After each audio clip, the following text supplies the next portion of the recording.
steps Alex Rodriguez. Rodriguez takes the first pitch, and that ball in there for a strike. Bobby Witt, Dewayne, is going to have to throw more strikes. He's going to have to stay ahead of some of these hitters to get them to chase his slider out of the strike zone. That's been his problem this entire season, putting too many men on base. He has a 5.26 earned run average. He's given up more, 219 hits in 199 innings. He's also walked 89. So he has to be careful, especially with the Mariners, putting too many people on base. He's facing the Major League's leading hitter in Rodriguez, who fouls this one away. And Witt is out in front, 0-2. Witt, a 15-game winner this year. He won 17 with the Texas Rangers back in 1990 in his first stint with the Texas Ball Club. You can see there, Joe, the point you made, more hits than innings pitched in those 89 bases on balls. That's almost a base on balls every 2 innings, and you can't give a lot of extra at-bats to these Seattle Mariners. They will score a lot of runs on you. Here's ahead of Rodriguez. Nice pickup there by Ivan Rodriguez behind the plate. A ball and 2 strikes.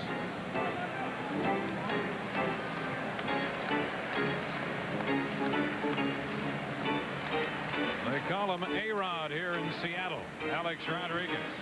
And what a presence he has been. He scored 133 runs this year and leads the league in total bases.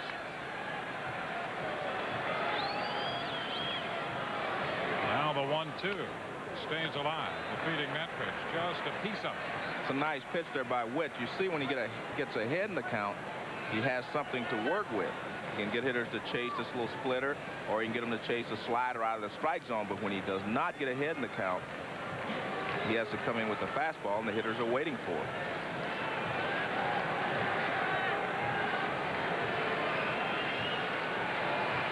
Witt, since the All-Star break, has won 8 of his last 10 decisions. So he's gone 8-2 since the break. To start tonight, 15-10. 2 balls and 2 strikes.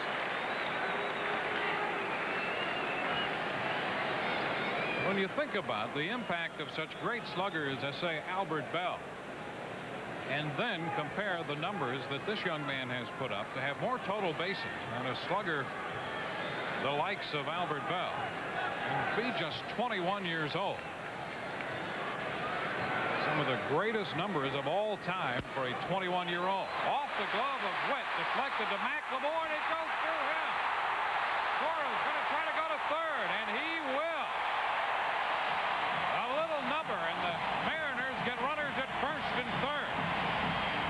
That's the kind of play that has infected this Texas Ranger Ball Club the last week. And remember, they tied a Major League record earlier by going 16 straight games without an error. This is probably going to be scored a base hit and an error. Bobby Witt deflects it.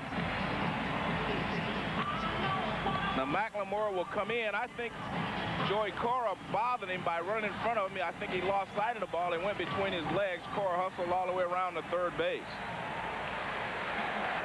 One of the goals of Johnny Oates, the Texas manager, was to finish the year with fewer than 100 errors. So far, he's been able to do that. Ken Griffey Jr. takes a fastball high and outside, ball 1. But recently, this Texas Ball Club has not been the kind of defensive team it has been for most of the year. Coming into this game, they've committed 12 errors in their last 9 games, and that's not the kind of club that Oates had hoped to put together here over the past 2 years. Big cut by Griffey Jr., and he fouls it straight back out of play. The count is a ball and a strike.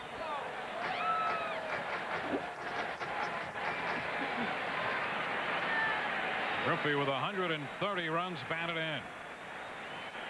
Mariners with a chance to break out in front early.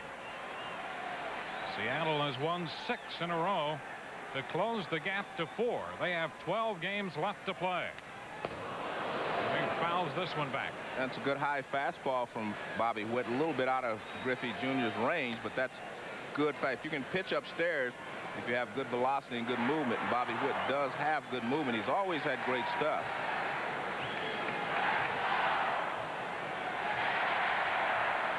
Griffey down on the count, 1-2. He has hit well against Bobby Witt throughout his career. And is out on strikes, and that's a big out for the Texas Ranger right-hander Bobby Witt.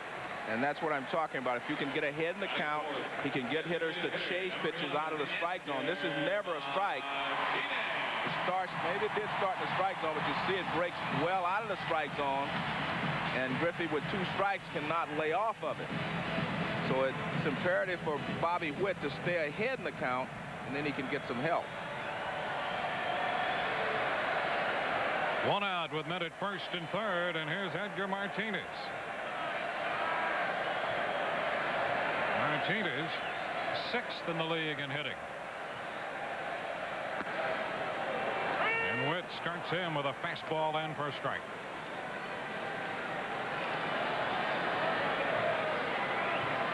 Edgar with 99 runs batted in. The Mariners have Griffey, Buhner, Rodriguez, all with 100+.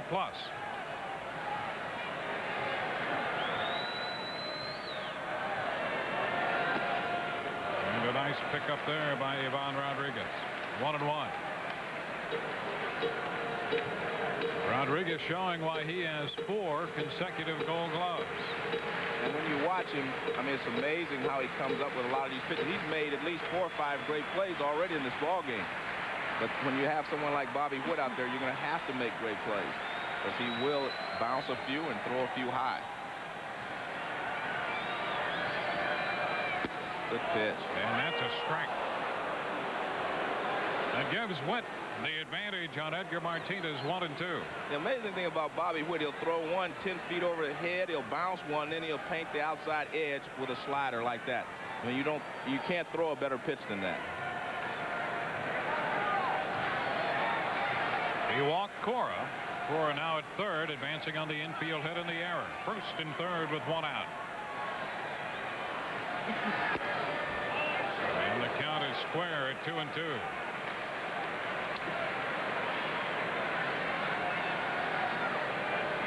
Down at third base, Joey Cora. And across the diamond at first base, Alex Rodriguez.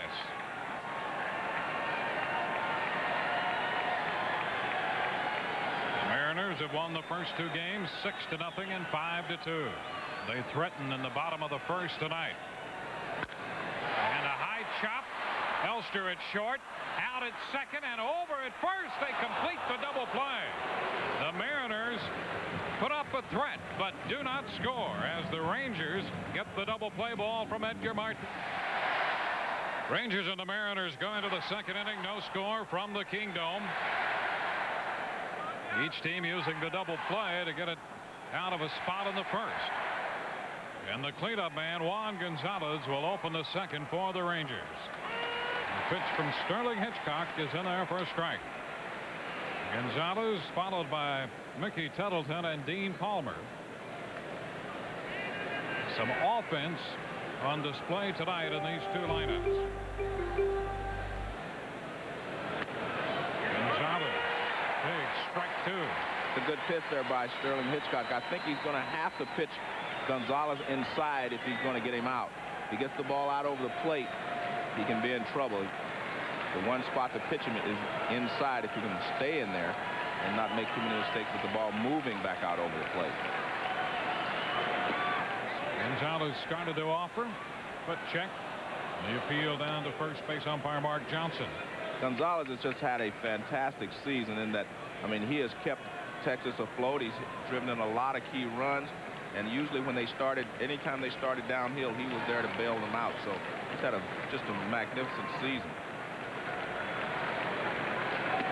The pitch is off the plate in, and the count goes to 2-2. But recently, like a lot of these hitters for the Rangers, has struggled. Hitchcock has struggled as well. He got off to a great start, 12-8 overall. Through July, he was 11-4, but in August and September, he has just 1 win and 4 losses. pops it up.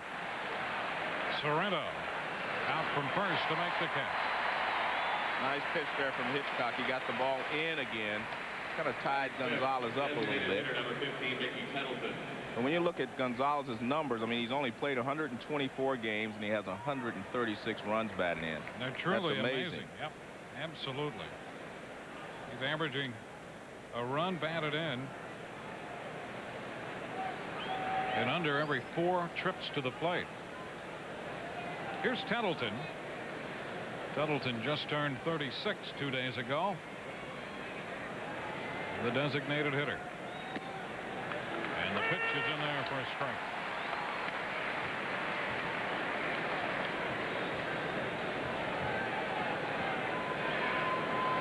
One out, bases empty. Down the right side, a long run for Buhner. That ball twisting toward the stands anyway, and it's out of play. So the count is 0-2. The Mariners trying to make another surge this year, as they did a year ago when they chased and overhauled the California Angels. They've made up a lot of ground in the last week, winning 6 in a row. Lou Piniella has them 4 games out.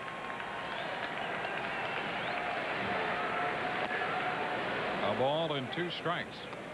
To be honest with you, Dewayne, if Seattle does not win both of these games, tonight's game and tomorrow's game, Texas is still in good shape, simply because if they win tomorrow or today, they'll cinch leaving here at least 4 games ahead with only 9 games left in Texas' schedule. So Seattle is in a situation where they just about have to sweep. So Texas should not be panicking, even though Seattle has gotten close and they're still here for 2 games. Just do not panic. Try to make sure you win one of the next 2 ball games. Tettleton fouls this one, and the count is 1-2. Well, the Rangers, counting this one, will have 10 games left, counting this series. After tonight's game, they have the game tomorrow against the Mariners, and then 3 in Anaheim and 2 at Oakland, 4 against California to close out the regular season.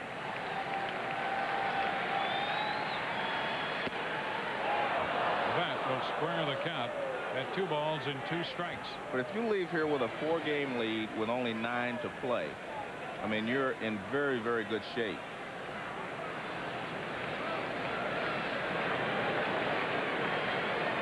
One out, bases empty. Hard hit ball and a diving stop by Hollins at third. The throw is wide and pops away from Sorrento. What a great stop by Hollins. Tettleton aboard at first, but Hollins, despite the fact that they did not retire Tettleton, they robbed him of an extra base hit. And actually, Hollins may have underestimated Tettleton's speed. He makes a diving stop. Now watch, he takes a little longer than normal right there. See, double clutches, and then he fires. But you can see that Tettleton was running down the line. He got down there pretty quickly. Watch how much time he takes. See, he took a little too long because I think he felt like Tettleton was running. He wasn't going to get down the line that quickly. Now here's Dean Palmer. The off-speed pitch is in there for a strike. Palmer working to break into the century mark in the RBI department. 35 home runs for the 27-year-old third baseman. Down to short. Rodriguez to Cora. That's 1, and over to first for 2. The Mariners turn their second double play of the night. This one 6-4-3. Bottom half of inning 2 coming. Jay Buhner will lead it off. No score. Proudly presents this week in baseball's 20th anniversary. No score from the Kingdome as we go into the bottom of the second inning. The Texas Rangers, just 5 days ago, leading by 9, come in leading by 4 tonight, and they have struggled, averaging just 3.5 runs per game over the last 6 games and winning just 1. Well, they have a fine pitching staff, and I expect them to right themselves. I really think it's tough unless Seattle is able to sweep this series. I really believe that Texas will not even have to struggle down the stretch if they can leave here with a 4-game lead. Here's Jay Buhner. Buhner leading off the Mariner half of the frame. 40 home runs for Buhner. And the pitch is too high. Buhner, Sorrento, and Whitten against Bobby Witt.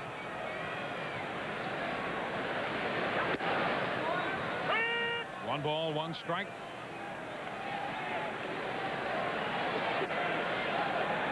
The longest winning streak for the Mariners this year is 8 games. So if they are to sweep this series, they'll have to match that. A ball, 2 strikes. They won 8 in a row back in April. They put together a 6-game winning streak to close the gap to 4.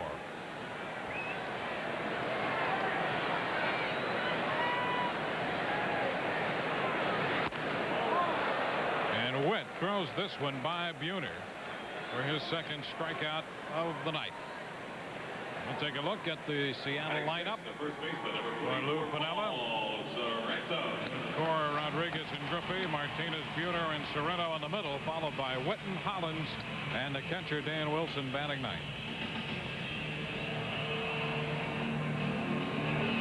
Paul Sorrento steps in. He has been a major problem for Witt. He's hitting .619 lifetime against the Texas right-hander. And the pitch is too low, ball 1. Sorrento with 21 home runs.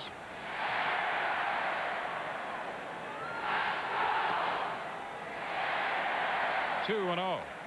With the combination of Sorrento and Brian Hunter at first base, the Mariners have received great production there.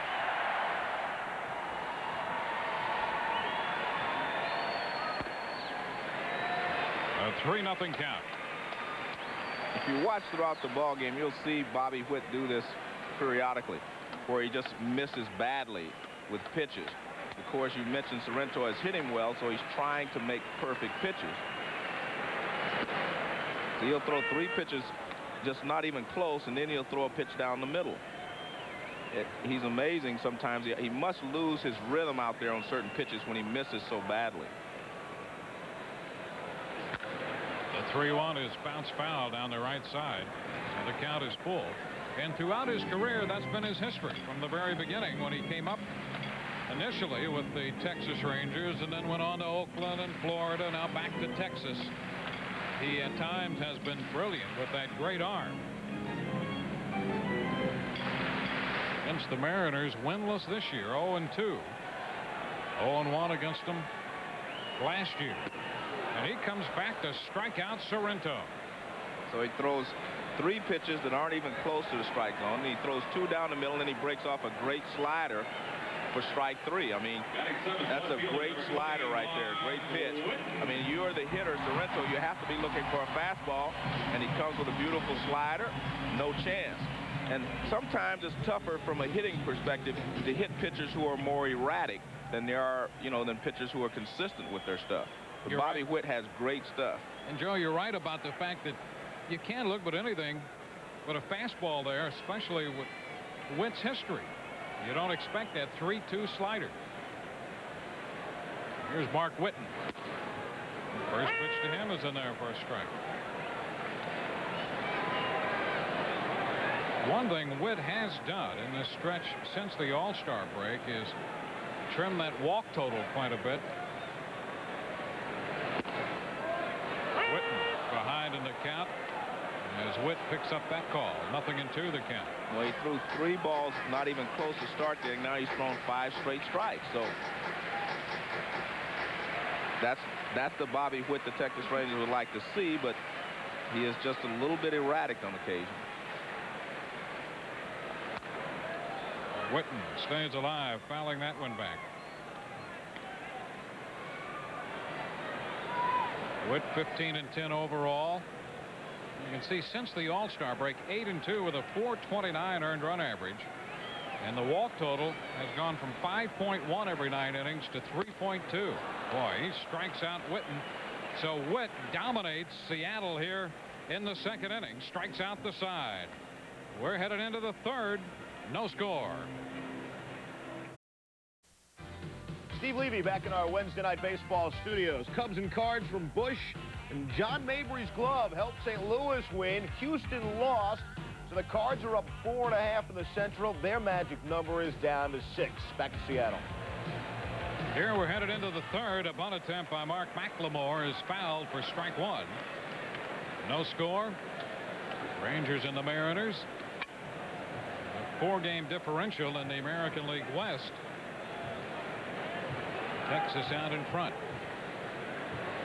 McLemore, 31 years old. He's been in there practically every day at second base for the Texas Rangers. 1 ball and 1 strike. And their regulars have had very little rest this year. That's down. 2 balls and a strike. They have 7 players who played 130 or more games. McLemore is one of them.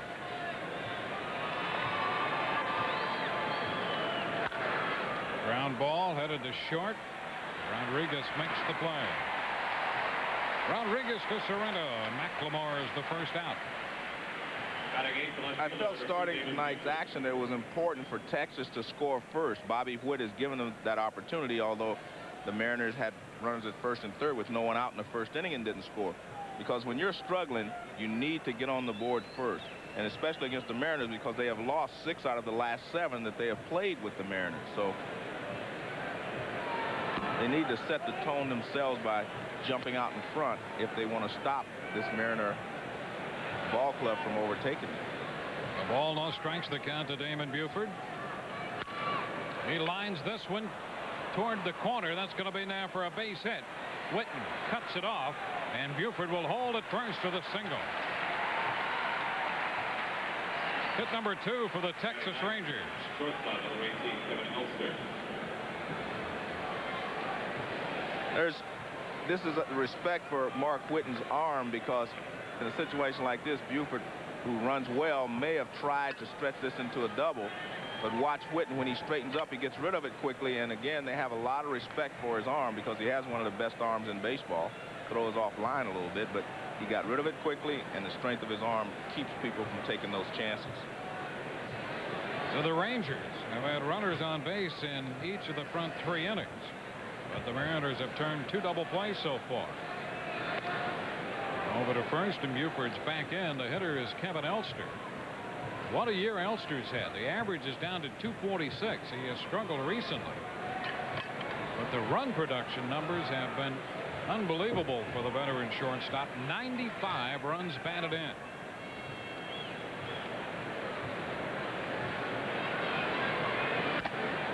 A foul ball back, strike 1.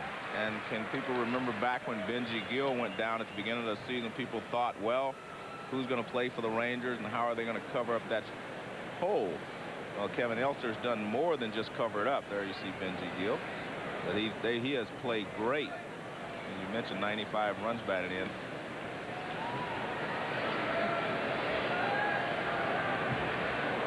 Elster has been in 148 games at shortstop for the Texas Rangers. That's more than any other shortstop. He started more games than any other shortstop in the major leagues this year. You were mentioning that Texas had so many players that played over 130 games, and the real problem is the heat in Texas. You have to play on a daily basis, but they have held up very well, and that's been one of the problems they've had in the past. Hitchcock. There's the jump on Elster. No balls, 2 strikes.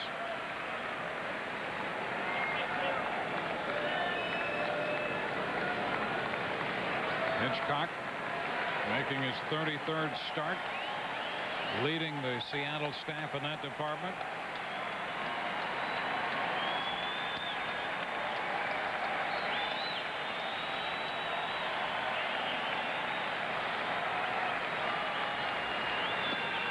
Elster takes it too high, so the count's a ball and 2 strikes. The Rangers have never been in postseason play. They have held, or at least shared, first place in the American League West for all but 4 of the 170 days of this season. And they've been on top for the last 151 days. Strike, great call on the inside corner. Hitchcock picks up a strikeout. He got Rodriguez looking on a pitch in the first, and gets Elster picking up the corner here in the third. Well, he threw a couple of pitches over the outside. He had one on the inside, a couple away, and then he comes back on the inside corner for strike 3. But the important thing that he's doing is he's throwing strikes. He's throwing first pitch strikes and staying ahead of the hitters. There's Darrell Hamilton. And the pitch is in there for a strike. Here's a fella, Hamilton, hit by a pitch his first time. Hasn't received a lot of attention for his role on this Texas ball club, but he's been a key piece of the puzzle for the Texas Rangers. He's been in that leadoff spot, an on-base percentage of between 350 and 360 all year, and excellent outfield play. Damon Buford over at first. Hamilton, the former Milwaukee Brewer, working on a 10-game hitting streak.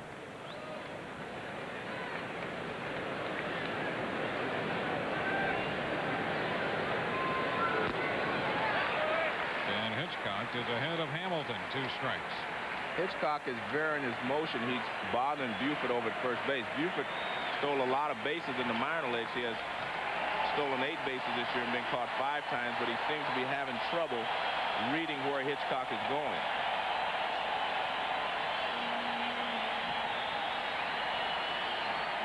Buford 8 out of 13 running. The Rangers have an excellent percentage. They have 77 steals this year out of 100 attempts.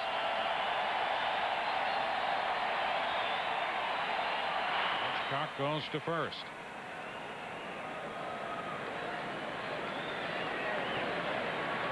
Buford singled with 1 out. That percentage tops the American League.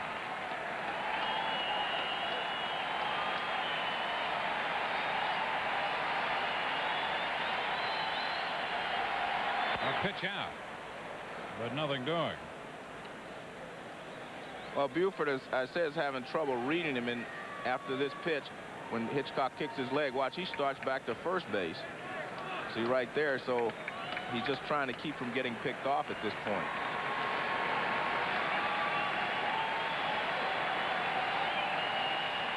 A ball, 2 strikes to count to the hitter. Buford the runner. Hamilton serves a fly ball into center for Junior, who makes the catch, and that retires the side. No runs a hit with a man left. We're headed into the bottom of the third. Rangers nothing, Mariners nothing. The First Bank proudly presents the Seattle Mariners.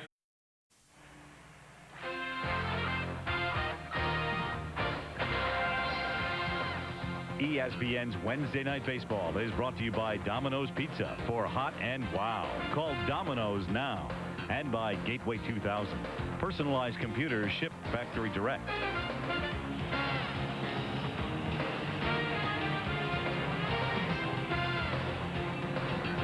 With Joe Morgan, Dewayne Staats from the Kingdome in Seattle. The Texas Rangers and the Seattle Mariners are scoreless. Third game of this 4-game series. The Mariners have taken the first 2 games and tonight face Bobby Witt.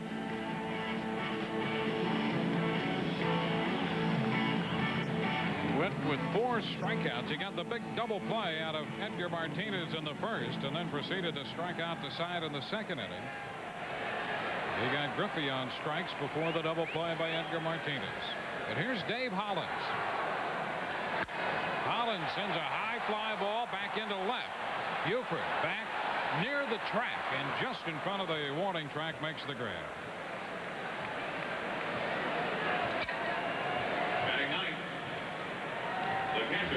Bobby Witt is throwing an almost unbelievable slider tonight. He gets Buhner with a fastball. Now look at this slider to Sorrento. And a slider right there to Witten. He also struck Griffey Jr. out with a great slider. He's throwing an unhittable slider tonight. So if he can get ahead of these hitters, he will get them to chase that slider quite often. Here's the Seattle catcher, Dan Wilson. Wilson's hitting .282. And the pitch is in there for a strike. We talked about the wear and tear on this Texas Ranger ball club, and Wilson with a .282 average and 16 home runs, 4 out of his last 18, and prior to that had gone 2 for 26. So he might be showing signs of wearing down a little bit. I don't think there's any doubt that catchers wear down over the course of a season. That's why when you look at Ivan Rodriguez and see how he has maintained his physical ability throughout the season, especially in the heat of Texas, I mean, you just have to be amazed at how great a specimen he really is. A ball and 2 strikes. 1 out, base is empty. Wilson, 7 of 14 lifetime against Bobby Witt. He's behind on the count this time and is out on strikes. There's that unhittable slider again. I mean, we haven't seen anyone even foul that slider in this ball game. 5 strikeouts for Witt. Well, when Witt's gotten 2 strikes on the hitters, he throws that slider and he's been able to locate it well, keeping it down and out of the strike zone. It starts in the strike zone and breaks right out. He has better control of the slider tonight, it seems like, on occasion than he does the fastball. But whenever he gets ahead, he's been able to spot that slider perfectly. Here's Joey Cora. And Witt throws him a first pitch strike. They've tried a lot of things with Witt to get him to throw strikes and keep his rhythm. Watch when he winds up, he takes the ball out of his glove early, right there, and holds it there. And he's out in front of Cora. No balls, 2 strikes.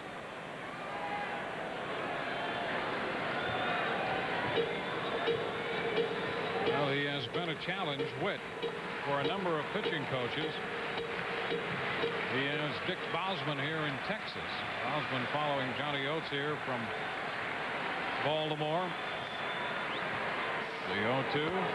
And Cora is out on strikes. He didn't have a chance on that pitch. 2 more strikeouts in the 3rd. That's 6 in the game for Witt.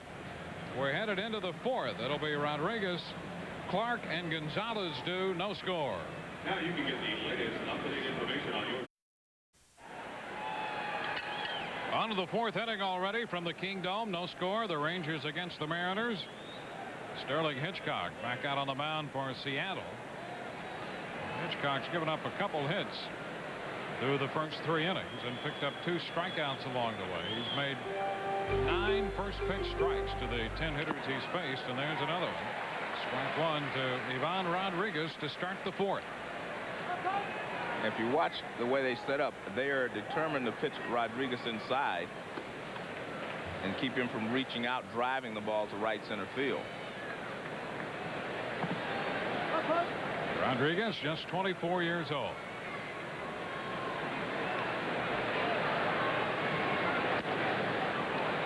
One ball and 1 strike. You're at home and you can watch the catcher on occasion. Watch Dan Wilson on that particular pitch. He gave the glove down, telling Hitchcock he wanted a changeup, but make sure you keep the ball down. He didn't keep it down, but that's exactly what he does. See, the motion there is they want something inside again. They want to go in. Rodriguez fouls it. And if you watch the catcher closely, really it's kind of a mind game with the catcher. You can find out a lot about how they're going to pitch a hitter or what their thoughts are on Rodriguez's strength or his weakness. I don't think they feel like he's weak inside, but they think he's stronger out over the plate. Same thing with Juan Gonzalez. They even say keep it down. Make sure you keep it down.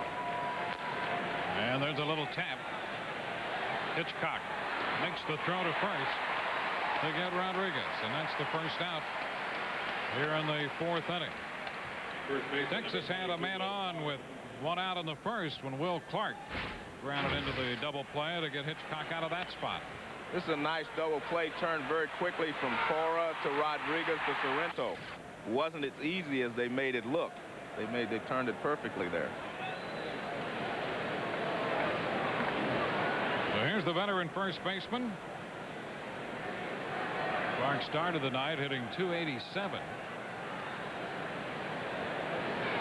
He has been a steady influence, as you might expect, for this Texas ball club through the last month. He's hit well over 300 for the last month. Strike 1 to count. Another first pitch strike for Sterling Hitchcock.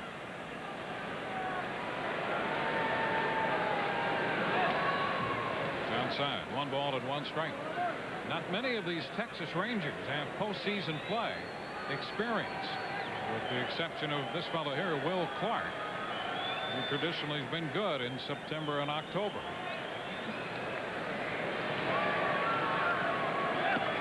Into the dirt, picked out by Wilson.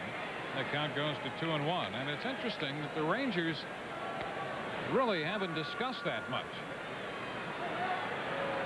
Even with this late slide the last week, and they've seen their lead go from 9 games to 4 games. They're still fairly loose, and they have not had a lot of conversation. The count goes to 3-1 now about postseason play and what it's going to take and so forth. But I think, Joe, they realize what you pointed out early. They're still very much in the driver's seat.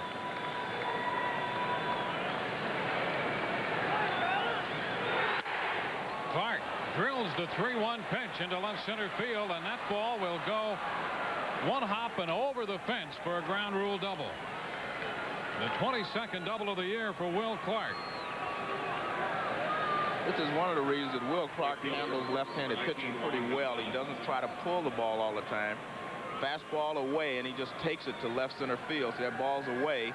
He doesn't try to pull it, even though he's ahead in the count, and he finds a gap in left center field. But a lot of left-handed hitters try to pull left-handed pitching, and they're fooled easily by the breaking ball, and they have problems. But Will Clark has hit left-handed pitching pretty well throughout his career because he doesn't try to pull the ball. So the Rangers have a man in scoring position for the first time tonight. A 1-out double by Clark for Juan Gonzalez. Gonzalez was jammed and popped out to first. His first time up. It's down, ball 1. We'll see how they pitch him, because Juan Gonzalez will make adjustments to how you pitch him, and they got him out with a couple of pitches inside last time. So wisely, Wilson started him with something breaking away, trying to get the outside corner, because if he thinks that you're coming inside and going to consistently pitch him there, he'll look for something in there and he'll make you pay for it. The 1-0 pitch. Fouls this one, and in the process turns around the third base coach, Jerry Narron. The count is 1-1. Well, they are determined that Ivan Rodriguez and Juan Gonzalez are not going to get something out over the plate. They're determined to try to pitch them inside. They will try to get the outside corner edge maybe, but if they have to have a strike, it's obvious they're going to come inside. There is ball 2. 2 balls and a strike to count to Rodriguez. Out of Gonzalez. Juan Gonzalez. There's Ivan Rodriguez, who opened the inning with a little tap. He was thrown out. Clark doubled. Now Juan Gonzalez at the plate. And he takes ball 3. Yep. The only danger with, trying to pitch Juan Gonzalez inside is you have to hit your spot. If you miss by 6 inches and that ball floats back over the plate a little bit, he's going to hit it out of the ballpark. So you're always flirting with dangerous territory when you pitch him inside. That's why he leads the majors with an RBI every 3.6 at bats, and he rifles this one down the left field line. That ball is fair and gone. A 3-1 pitch, and Gonzalez hits his 45th home run of the year to give Texas a 2-0 lead.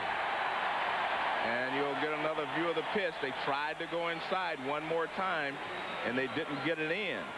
And, I mean, Gonzalez was looking for this ball inside, and he drills it. I mean, I said it's okay to pitch him inside, but you better not miss your spot. If you miss, you better miss in. See, they target inside. He does not get it in enough, and Rodriguez just rips it. He knows it's out if it stays fair, and you can see it's definitely a fair ball. He hit it too hard for it to hook. So Juan Gonzalez gives Texas the early lead. Tettleton fouls it out of play. Strike 1. The 25th home run given up by Sterling Hitchcock.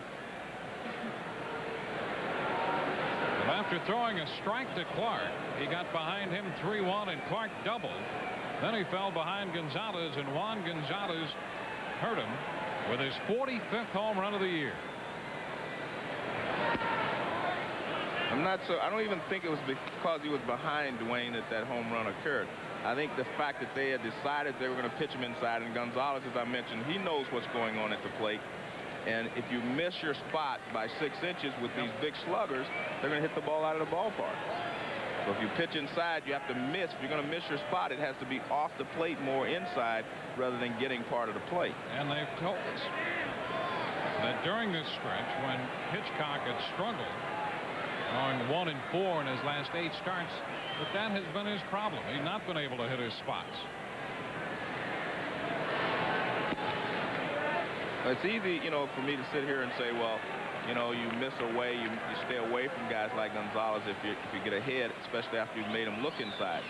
But, you have a pattern that you want to use, and you try to stick with it. There is ball 3. But that's what separates real good hitters and successful hitters from other hitters. Other hitters, a lot of hitters can hit mistakes.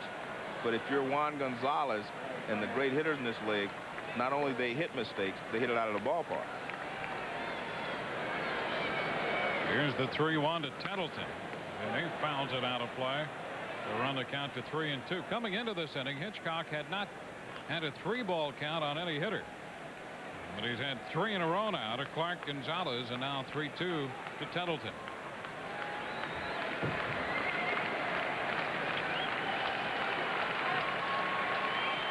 One out, 2 runs home.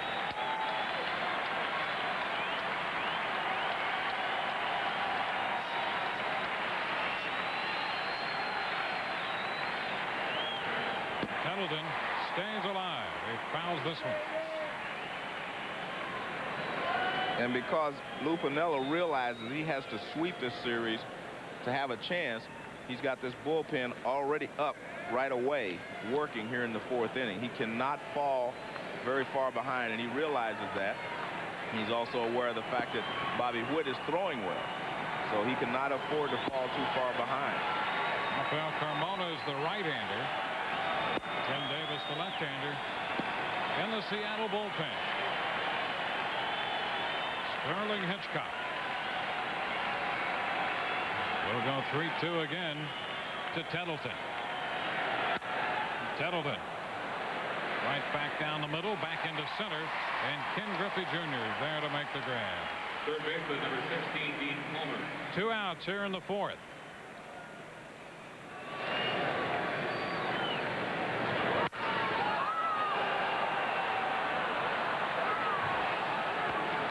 Difference in this game, that swing of the bat by Juan Gonzalez. That's why he is one of the leading candidates for MVP in the American League. Of course, along with Alex Rodriguez, Ken Griffey Jr., Ivan Rodriguez. A lot of guys are having great years in the American League. Dean Palmer taking the pitch down, a ball, no strikes. This one is fouled back, and the count is 1-1. I thought it was interesting that Johnny Oates came out the other day and said, look, Juan Gonzalez is our most valuable player on this team. Of course, Ivan Rodriguez has done a great job. And a week before, Lou Piniella came out and he said Ken Griffey Jr. is the most valuable player on my team. I think what is happening here, the managers are realizing that if someone splits their votes, one of their guys gets hurt. So they're just, they're telling them which guy is the most valuable player on their team. So that the voters, if they're going to vote for somebody from Seattle, they'll vote for Griffith. They're going to vote for someone from Texas, they'll vote for Gonzalez. Into the dirt, and the count is 2-2. Even Alex Rodriguez said the most valuable player on this team is Ken Griffey Jr. And when you put the numbers that Rodriguez has put together this year, there's no question you could put together an excellent case for that young man being the MVP. But he came out the other day and said, no, it's Ken Griffey Jr. I've learned so much from Ken Griffey Jr. this year. The count goes to 3-2 to Dean Palmer. So another 3-ball count. He went 3-1 to Clark, gave up the double. 3-1 to Gonzalez, gave up the home run. A 3-2 count. They got Tettleton. Now 3-2 to Palmer. Palmer, a shot. Caught by the shortstop Rodriguez. 2 runs home on the home run by Gonzalez for Texas. It will be Alex Rodriguez, Griffey, and Martinez in the bottom of the 4th for the Mariners.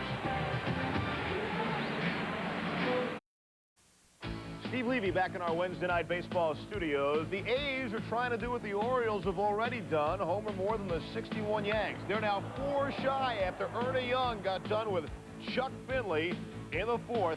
The A's a 1-0 lead. Back to Dewayne and Joe. The home run for Young there. 2 power-laden clubs here in Seattle coming into play. Seattle at 225 home runs. The Texas Rangers, with the Gonzalez home run at the top of the 4th, have at 206. It's 2-0 Texas. And here's Alex Rodriguez. Pitch is too low, ball 1. Witt struck out the side in the 2nd, picked up 2 strikeouts in the 3rd. It's only the 2nd pitch he's made out of the strike zone in his last 16 pitches. Comes back with the strike to Alex Rodriguez. I want to make sure everyone understands I was not saying that Ken Griffey Jr. is more valuable than Alex Rodriguez or Juan Gonzalez more valuable in Texas. We were quoting their managers as feeling like who was more valuable on their ball club. Down to first, comes up on Clark. Witt over to cover, going to be close, and Rodriguez is out at first base. Nice play by Bobby Witt. As soon as the ball was hit to Will Clark, I mean, he really broke over, got there, slowed down, and gave Will a target. This is a very, very good play by Witt. Now watch. Now see him slow down. Very close play at first base.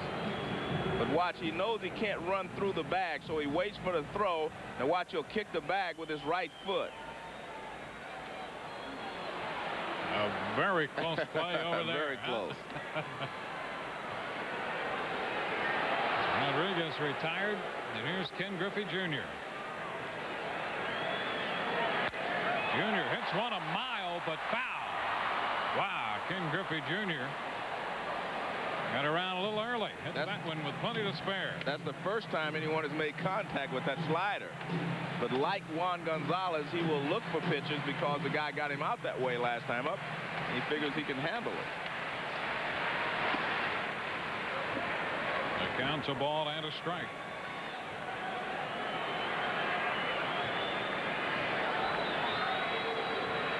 Mariners down 2-0.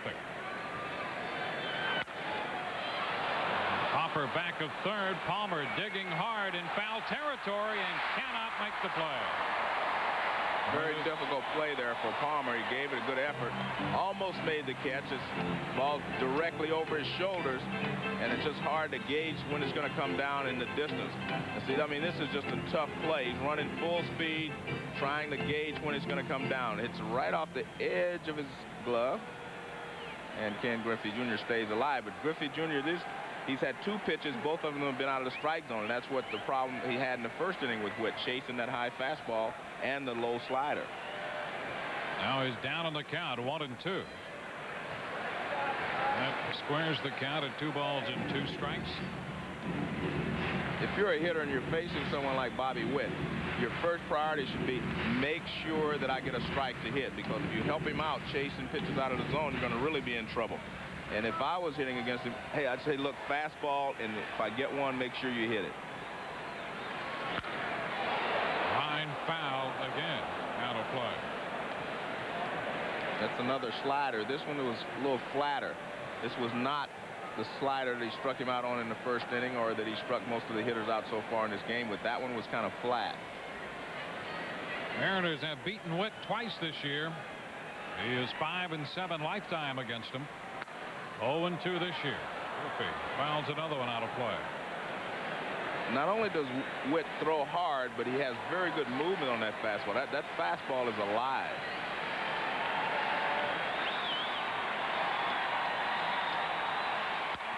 Griffey shoots another one foul the other way.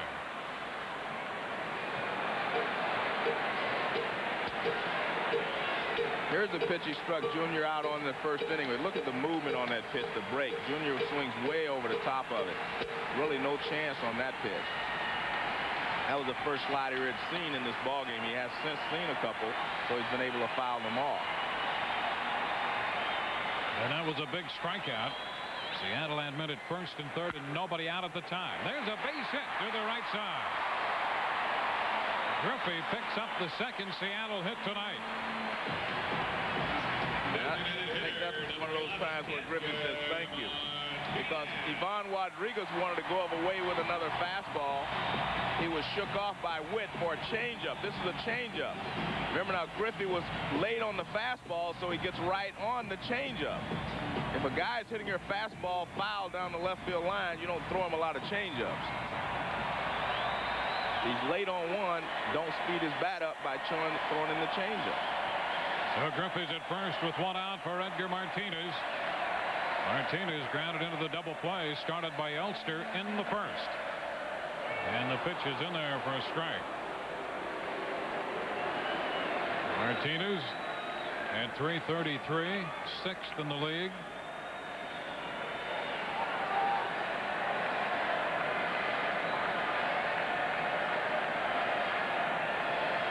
Martinez struggled recently at the plate. Changed the bat. This one is high. The count goes to 1 ball and 1 strike. One of the things Martinez did was lower that bat a little bit. But it appears to be up there this time in. Well, the problem he has, he's got, those cracked ribs, and it's very difficult to hit, when you have a problem with your side. And he has played through all this pain, and he's been able to be productive. So he's done a good job, even though he's not the same Edgar Martinez that we're used to seeing. Pulls away from this pitch. 2 balls and a strike. What happened there was Rodriguez was set up outside. The pitch was inside, but Rodriguez thought he got a piece of the plate, and he kept his glove there for a long time to give the umpire Ted Barrett a better view of it.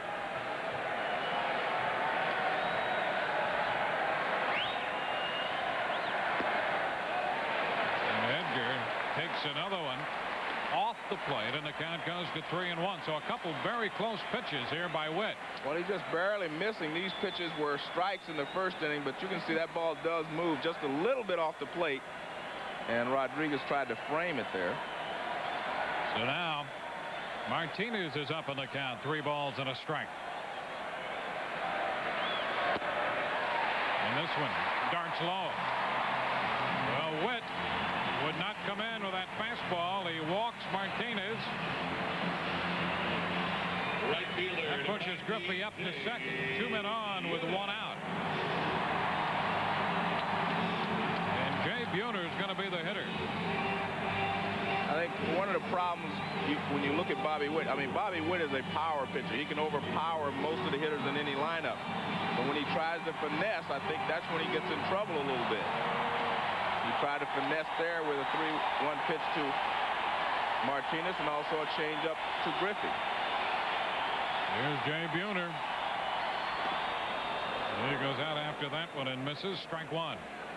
And that's the Bobby Witt that I think is successful most of the time, is when he comes at you with something hard, where you have to react very quickly. Well, they got Buhner the first time around. 1 of 6 strikeouts recorded by Witt so far. Now Buhner sends one high and deep toward left center. Hamilton all the way back. Goodbye.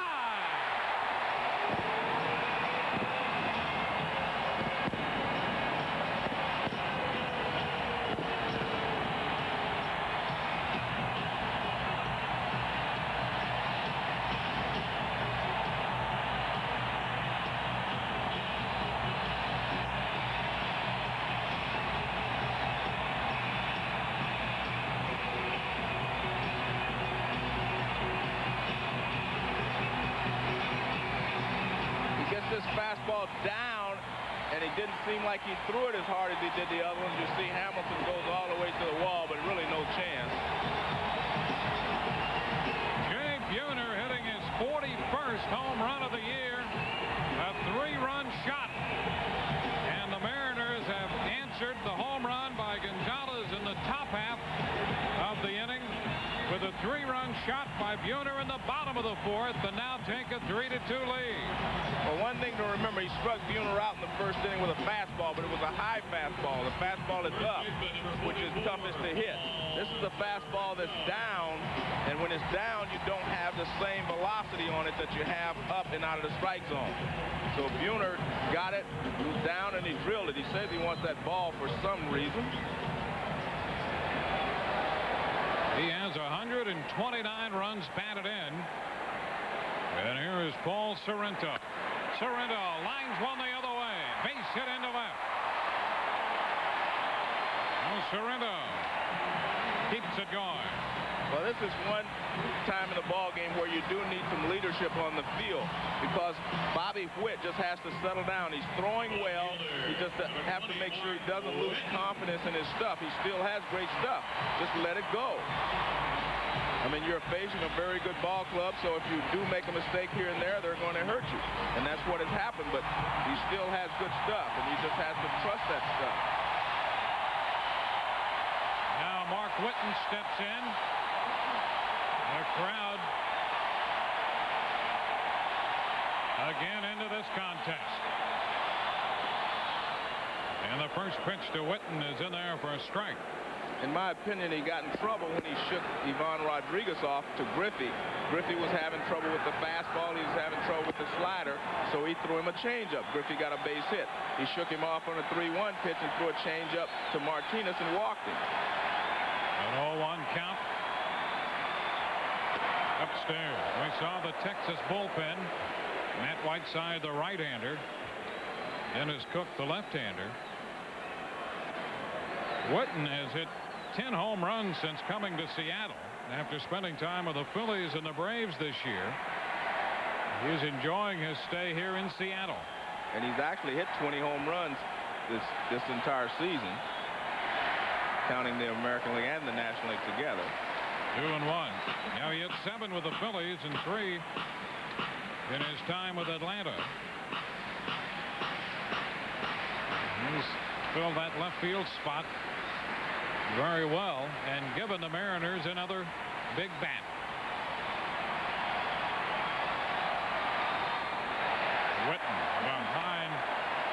Witt behind Whitten now, 3-1.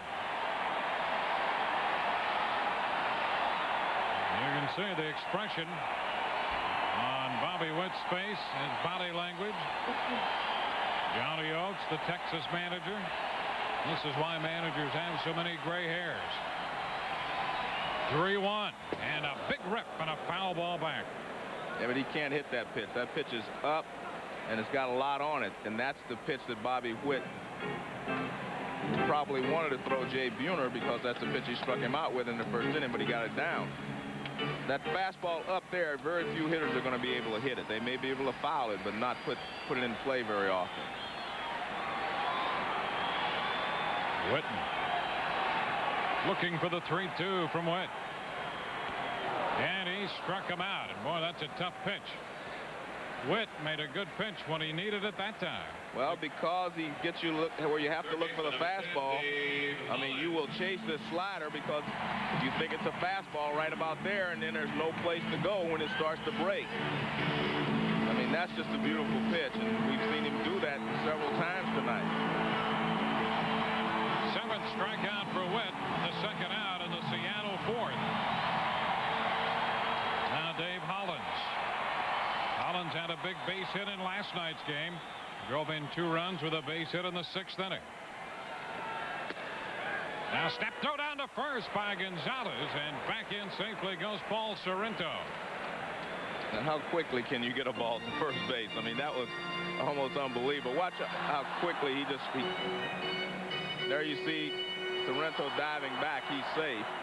Not only has Rodriguez thrown out almost half the runners trying to steal against Texas this year. He's up around 49% in that department. But he's picked off 11 runners. Ivan Rodriguez with a cannon. I think you have to add those 11 to the stolen bases. I mean, I really do. The ones that he's thrown out. I mean, if he throws a guy out, he takes him off the bases. That goes right along with the ones that attempted to steal and was thrown out. kind of like a pitcher. If he picks off a certain amount, those should be added on. A 2-strike count on Hollins. Down and in. 1 ball and 2 strikes. Well, Rodriguez has thrown out 48.8% of the runners trying to steal against Texas. And then you say he's got 11 that we're even thinking about it. He got them before they thought enough to get out off the bag. He's broken out 8 at first base and picked off 3 at second base. A ball and 2 strikes to count. Sereno the runner. Hollins at the plate. Hollins lifts a high fly ball. Buford in left is there to make the catch, and that retires the side. 3-run score for Seattle on the home run by Jay Buhner after 4. 3-2 Seattle.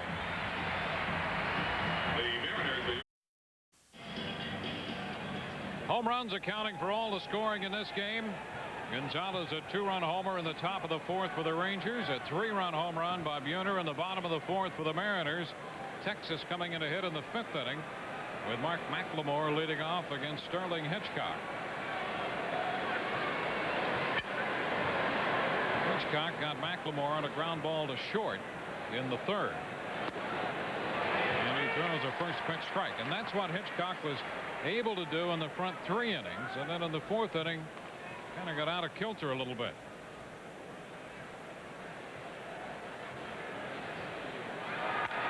Ground ball by the mound. Joey Cora makes the flip back to first. McLemore is out of there. Let's go to the studio and Steve. All right, Dewayne, thanks. The Red Sox now only 4.5 out of the wild card. Boston's Roger Clemens tonight tied his major league record with 20 strikeouts in a 4-hit shutout. But, you know, I'm just very thankful to have that record again and to tie my own record is just another blessing. And emotionally, it hit me all together.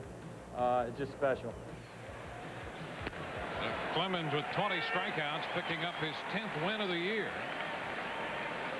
The Red Sox now 5 over 500, and they're 4th in the wild card race. Damon Buford with a count of a ball and a strike, batting here in the 5th with nobody on base and 1 out.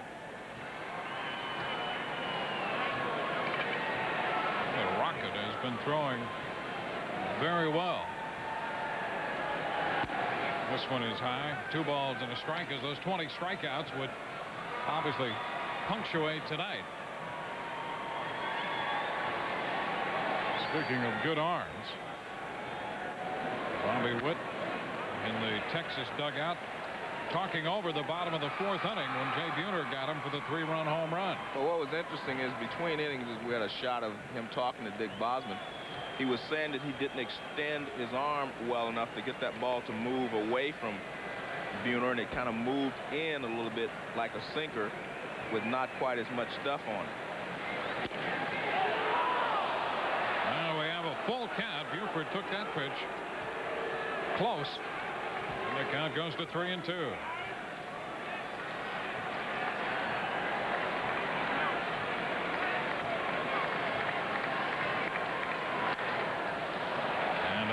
Fly headed for center. Griffey is there and makes the catch for the 2nd out. 2 up, 2 down in the 5th inning. On the ESPN Sunday night game of the week coming up, the Boston Red Sox and the New York Yankees, as the Red Sox try to keep their playoff hopes alive and the Yankees look to keep their lead in the AL East. Mo Vaughn leading Boston with 41 homers and 134 RBIs going into play. Derek Jeter of the Yankees, the probable American League Rookie of the Year, Sunday at 8 Eastern on ESPN. 2 outs. Here's Kevin Elster. Outside, ball 1. Elster called out on strikes his first time up.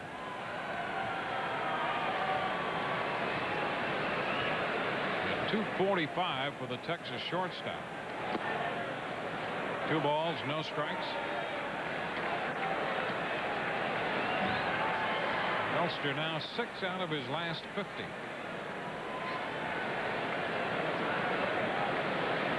wants a new baseball. Hitchcock coming to Seattle from the New York Yankees in the Tino Martinez transaction. There's a strike, and the way it works out with the production the Mariners have received from Sorrento and Hunter at first base has been a very good deal for the Seattle Mariners, because they have certainly needed Hitchcock in the rotation this year. Foul ball back with Randy Johnson going out. Lou Piniella was faced with quite a challenge. And it's amazing that the Mariners are making this run at the Texas Rangers in the absence of Randy Johnson.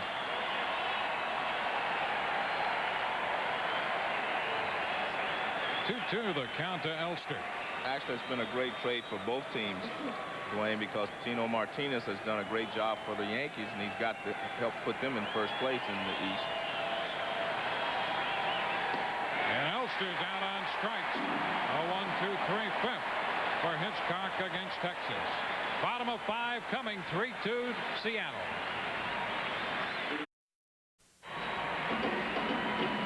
Mariners leading 3-2. Dan Wilson's going to lead off the bottom of the 5th inning. Let's take a look at him closing the top half of the 5th.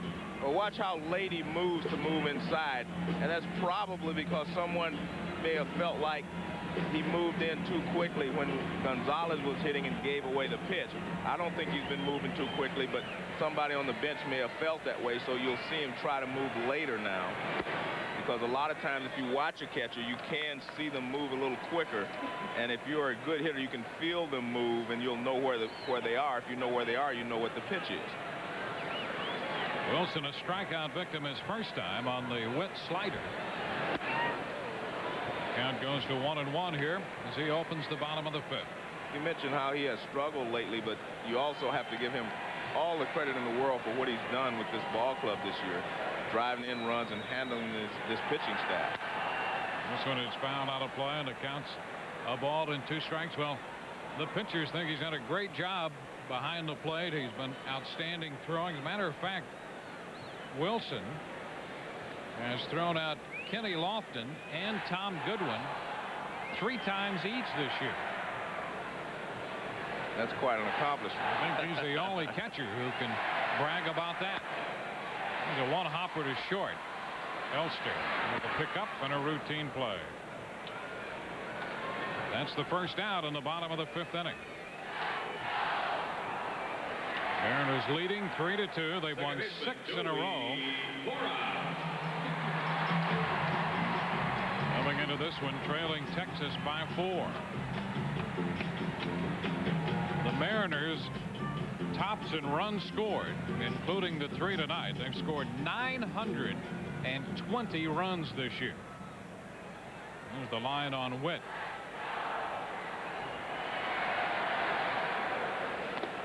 Joey Cora takes the pitch upstairs. Ball 1.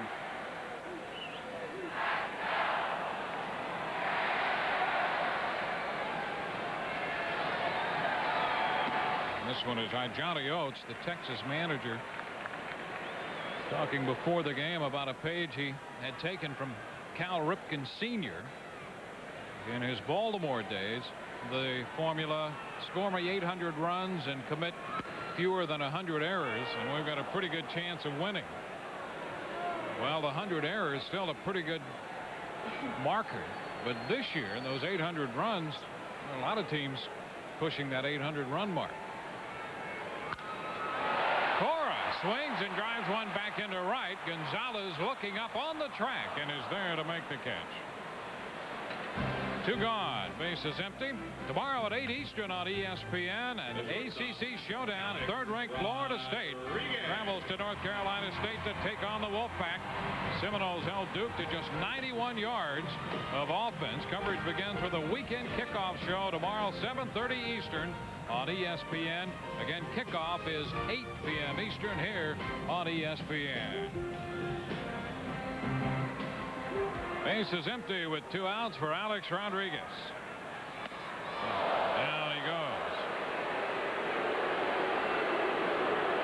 Rodriguez picks himself right back up. Well, it's a fastball. I just think this one got away from him. We've seen him throw a lot of pitches up tonight, and this release is up and in. Rodriguez got credit for an infield hit his first time. He's out on a very close play in the 4th inning with Witt covering. And Will Clark scrambled to come up with the ball and flip it to Witt. 2 balls, no strikes the count.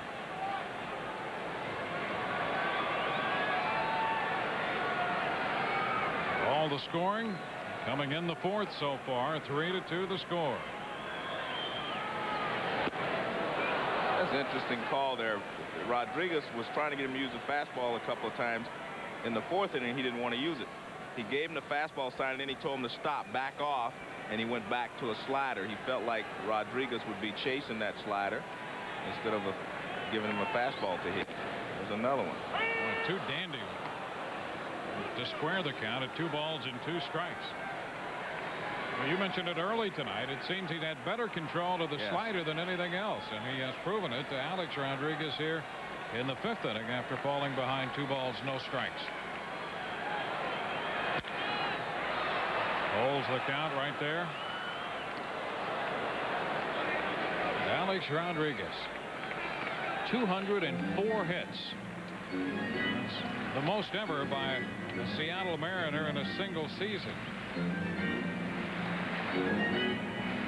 His average is 366, tops in the major leagues.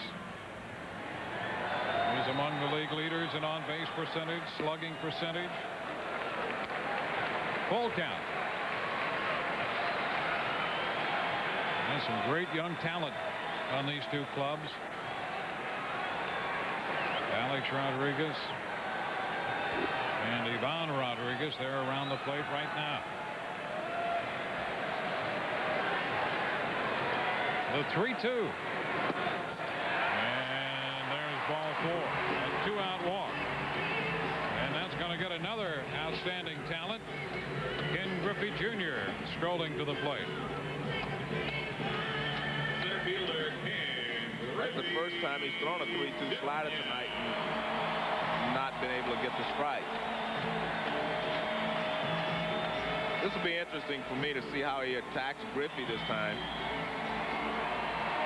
With a fastball and a slider, I would think, rather than something else off speed, rather than he won't throw him any more changeups.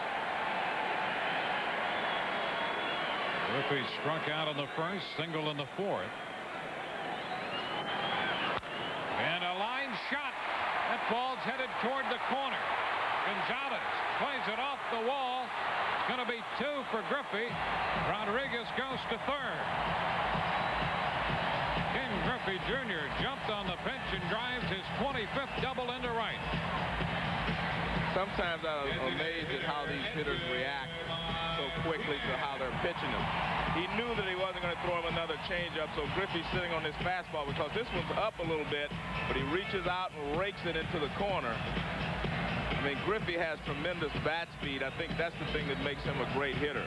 He can wait a little longer and then really attack the ball.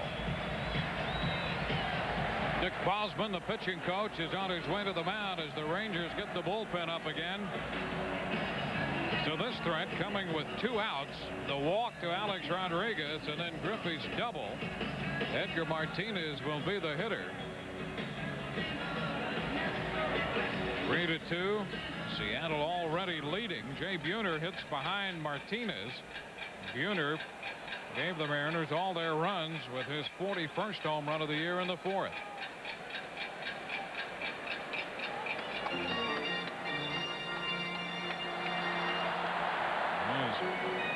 Dick Bosman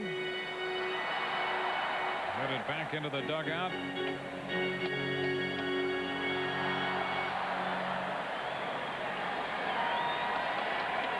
Johnny Oates, the Texas manager. He's been pretty calm this last week.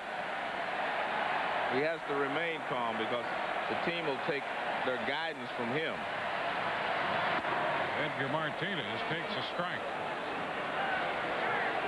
Martinez walked and then scored on the home run. Grounded into a double play his first time up. Dwayne, most of the time, if the manager maintains his cool, the team will follow suit. Dennis Cook up again. Cook for a time had nursed a sore shoulder, but they say he's all right now. Strike 2 call. Slider on the inside corner, fastball on the outside corner.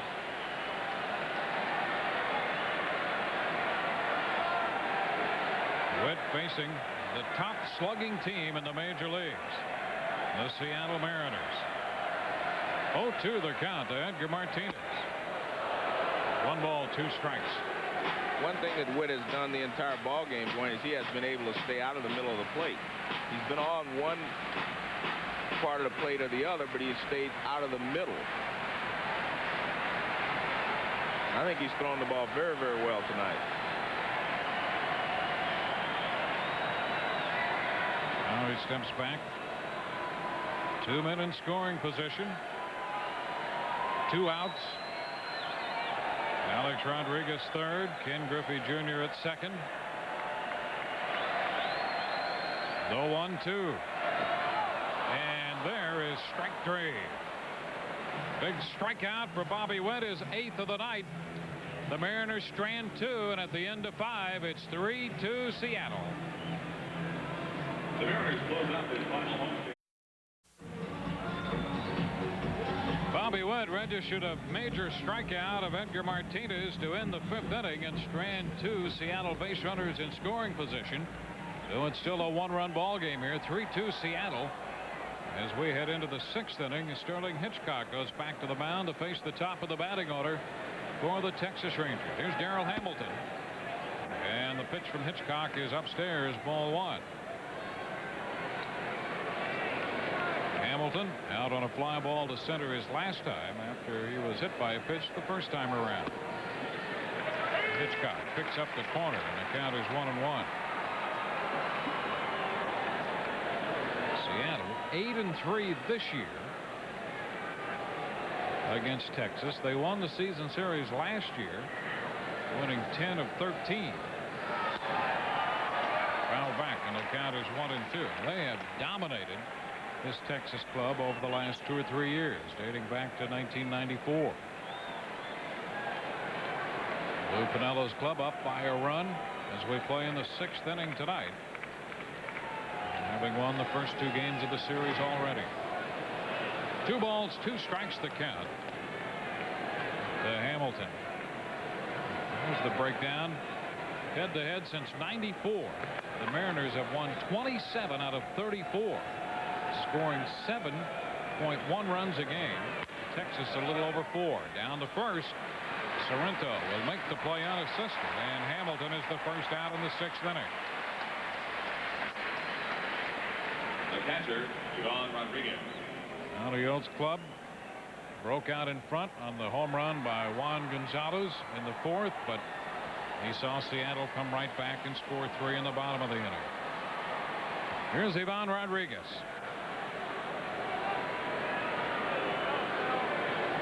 Rodriguez, nothing out of 2.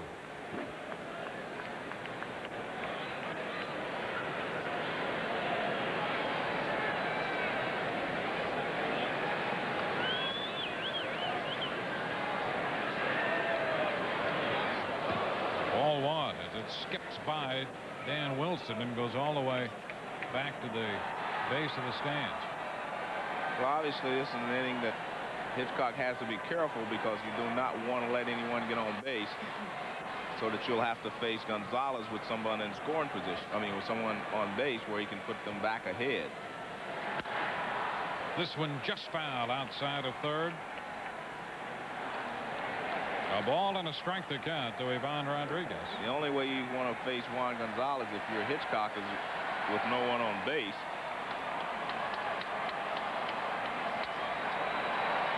And I'm not so sure he would face him if someone does get on base, because a little close. 2 balls and a strike. Piniello has got his bullpen warmed and ready in case Gonzalez does come up this inning with a runner on base.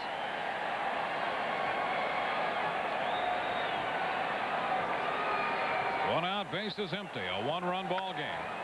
Rodriguez goes the other way. And a souvenir down there just beyond the bullpen. 2 balls, 2 strikes now the count to Ivan Rodriguez. Rangers have lost 6 of their last 7.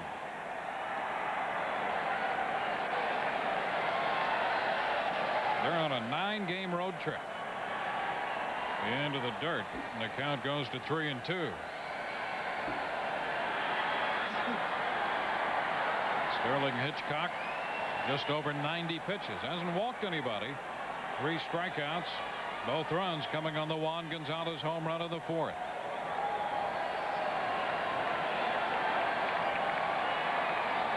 Will Clark is on deck. A full count to the hitter, Ivan Rodriguez.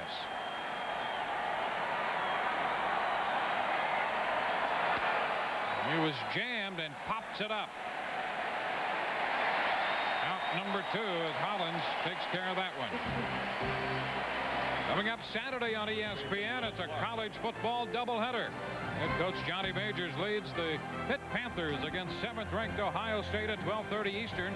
Buckeyes scored 70 points in the season opener against Rice. 7:30 Eastern, number 21 LSU traveling to 13th-ranked Auburn. All of that coming up Saturday starting at 7:30 Eastern on ESPN.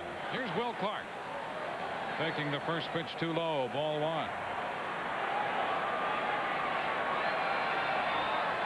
Clark's 1-out double led to the 2 runs in the 4th when Gonzalez followed with a home run, his 45th of the year. Hitchcock behind Clark this time. 2 balls and no strikes, and Wilson goes out to spend some time with him on the mound.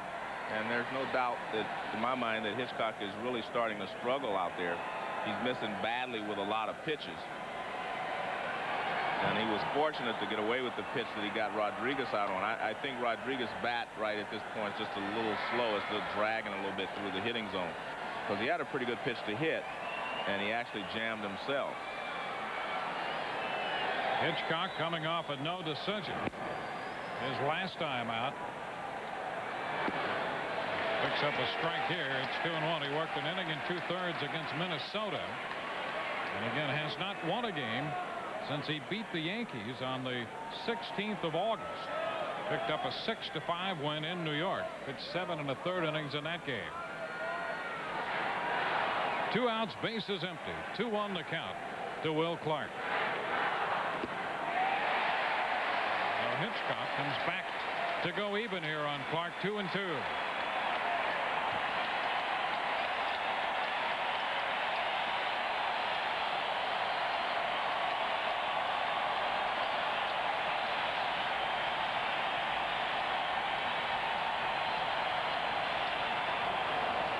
Ducking that pitch that stayed up, and the count goes to 3-2.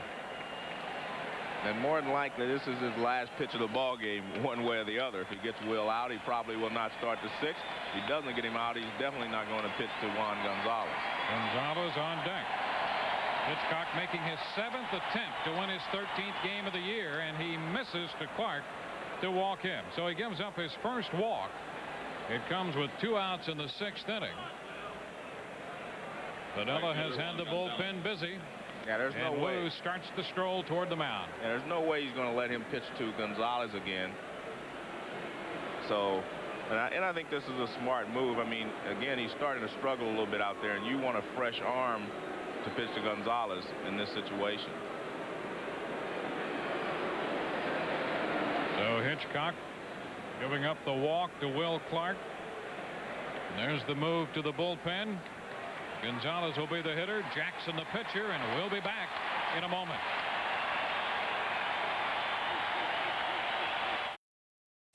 Steve Levy back in our Wednesday Night Baseball studios updating the A's and Angels. Chili Davis facing Willie Adams. Davis comes through with a base hit to score Tim Salmon. 3-1 Angels in the 6th. The Halos now have the bases loaded with 1 out and a pitching change. We'll keep you posted. And the pitching change here in Seattle finds Mike Jackson on the mound for the Mariners, following Sterling Hitchcock. Jackson, in 67 games, has a win and a loss, 6 saves, and a .384 earned run average. He worked a third of an inning in last night's game, made 15 pitches, and is brought on to face Juan Gonzalez with Will Clark at first and 2 outs in the 6th inning. Well, Jackson is equipped to handle Gonzalez in that he has a good fastball that runs in on the right-hander and a good slider that goes away. But again, it's the same old story. You can get him out, but you better not make any mistakes. And a foul ball down beyond the bullpen for strike 1. And that was not exactly where Jackson wanted that pitch. It was a slider, but it was slow enough that he fooled Gonzalez with the speed. The break of the pitch didn't fool him, but the speed fooled him. He had him out front a little bit. There you see the numbers against Jackson. 2 for 7 with 1 home run. But again, they probably want to use the fastball in, but it's okay as long as you get it in. Well, he called for a fastball in. Now he's going to go away with one. The advantage on Gonzalez. That pitch was up. Gonzalez trying to hold up halfway through. Well, look at the catcher. He is set up outside, and this pitch is way up and in. I mean, he misses badly with that pitch, but he got away with it. Maybe that was the best pitch he could have thrown. Might not be a bad idea to try that pitch again. Up and out of the strike zone. See if he'll chase it. 2 strikes the count. Runner at first, 2 outs. Seattle by a run. He did, and Gonzalez did not offer. Up and in this time. Well, I think that's a very good pitch, in that now that opens up the outside part of the plate. At least Jackson can go with his slider, which he definitely wants to do, I'm sure. But he can also waste another one. I mean, you're in a situation with a guy like Gonzalez that you can use 2 pitches to set up the pitch you want to get him out with. The 1-2, and he got him. So Jackson comes in to strike out Gonzalez and strand Clark at first. No runs with a man left on base. We're headed into the bottom of the 6th inning in the Kingdome with Seattle leading Texas 3-2. Visit for the drug emporium Hydro Talent. Hydro New Nickel wins and Relax Talent. Not to be the yellow, the red. Jay Buhner will open the bottom of inning 6 for the Seattle Mariners. Buhner the difference in this game when he hit the 3-run homer in the 4th. High fly ball deep to left. Buford all the way back. Now he comes in, and that ball drops. That ball had to dropped in short left. It hit a guy wire or a speaker up there. It's a double for Buhner, who has that puzzled look on his face. Well, Buhner thought it was a home run.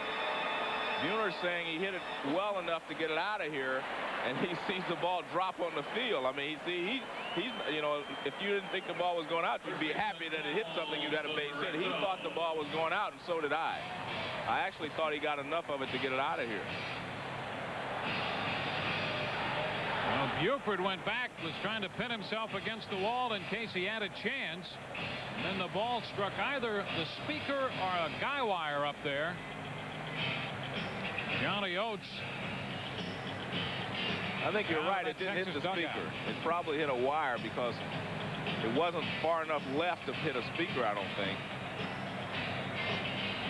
So a pitching change coming. That's going to be it for Witt. Back in a moment.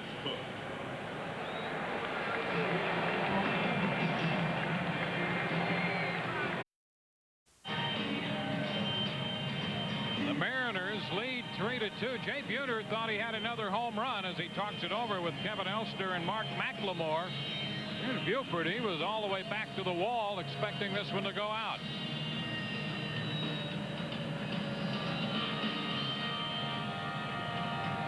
The first baseman, Paul Sorrento. Buhner looking around, wondering if it hit a speaker or a wire. And in fact, it did. That's it for Bobby Witt. 92 pitches, 5 innings plus, and he gives way to the left-hander Dennis Cook, who's done a fine job for Texas coming out of the bullpen.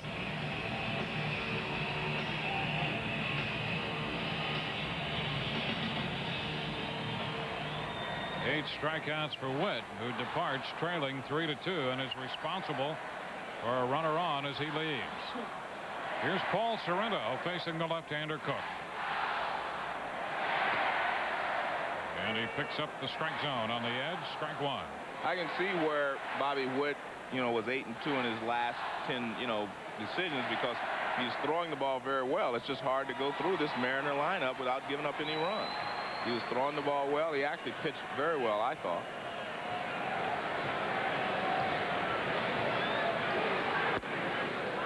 And Cook quickly is in front of Sorrento. No balls, 2 strikes.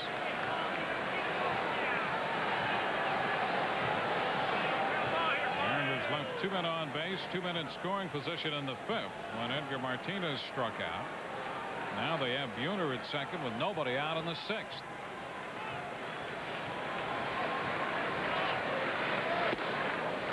One ball, 2 strikes.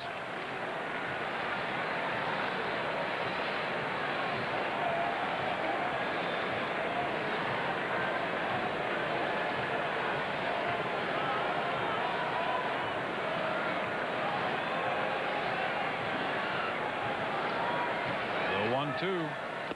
And Sorrento is out on strikes. Cook comes on to strike out the left-handed hitter. Well, good pitching there by Cook. He threw him a couple of fastballs that keep him from pulling the pitches the first time. Gets a hit up. Now he gets him to chase the breaking ball out of the strike zone. Good pitch. Cook has been very good at stranding inherited base runners this year. We saw his numbers overall, and because of the little shoulder problem he had recently, he had struggled a bit in his last few appearances, but overall has pitched very well. Now Whitten will bat right-handed. Whitten spread out up there at the plate on the right side. Takes the pitch too high, ball 1. And he's strong from both sides. Yes, he is. He's still just 29 years old.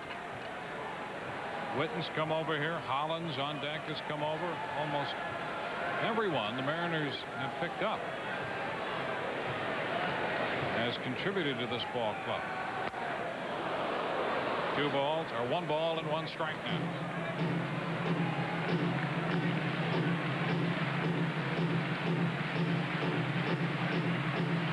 He's made some fans here. Refused to lose 2. With Whitten part of this. 1-1 the count.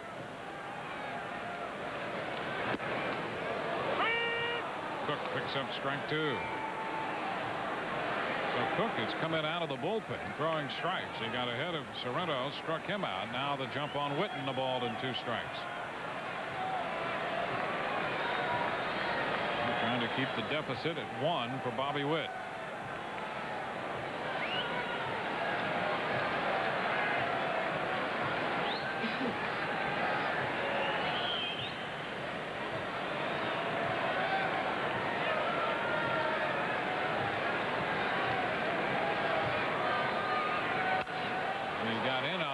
It up foul. That ball is headed out of play. Holding the count at a ball and 2 strikes. It's interesting. Mark Whitten hit a home run his last at bat in the National League and his first at bat in the American League.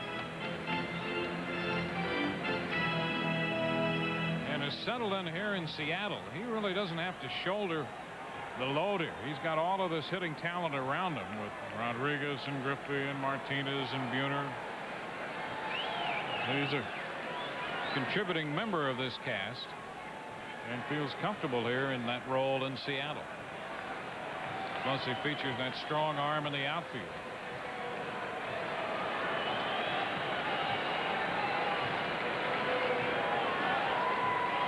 Buhner doubled.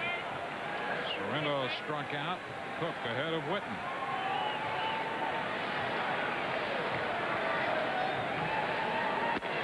Whitten is out on strikes. 3rd time tonight he has struck out.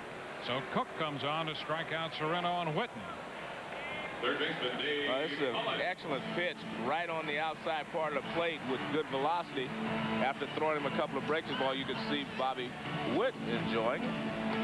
And he would like for Dennis Cook to strand Buhner at second base and keep the game a one-run ball game. Well, they'll have to face another switch hitter in Dave Hollins. Hollins with a couple of fly balls tonight, 0 for 2. They're going to walk him. They have Dan Wilson, the catcher, on deck. So Cook will give up the intentional pass to Hollins. This will be interesting. I don't think he's going to let Cook pitch to Wilson, but we'll see. And the bullpen is busy with a right-hander and a left-hander down there. So Hollins, the switch hitter, being intentionally passed, and Johnny Oates out of the dugout to make another pitching change. So Cook worked 2/3 of an inning, and Matt Whiteside will be the new pitcher.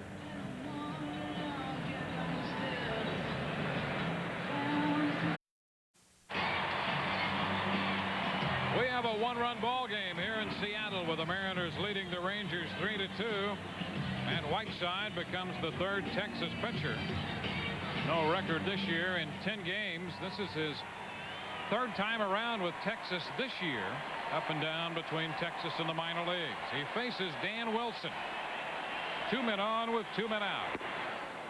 And Wilson falls behind strike one. One of the things I've noticed watching Wilson hit is because he's probably a little tired physically, he's trying to get out there a little quicker, and he's using his body to speed up his bat, and it's not happening. That's the way. You can't speed up your bat with your body. You have to stay back. 1 ball, 1 strike, 2 men on. Jay Buhner opened with the double. He's at second base. Dave Hollins was intentionally walked before Dennis Cook left. Cook threw the ball well, then striking out Sorrento and Whitten. So Whit, Cook, and now Whiteside. Whiteside, 29 years old. A ball and a strike to count to Dan Wilson.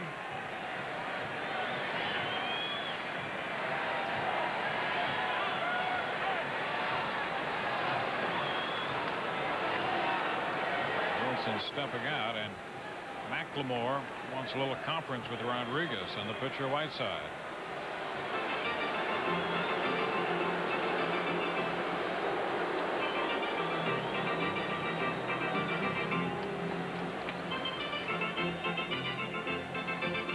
Texas took a 2-0 lead in the 4th on the Gonzalez home run, but Johnny Oates saw Seattle come right back on the home run by Buhner to score 3.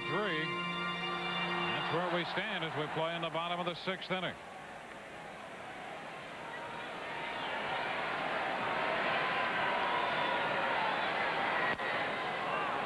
And a foul ball. So the count is 1-2. That's why hitting is so difficult to do consistently. When we saw Dan Wilson early in the year, he was fresh and he was waiting on the ball and he was attacking the ball.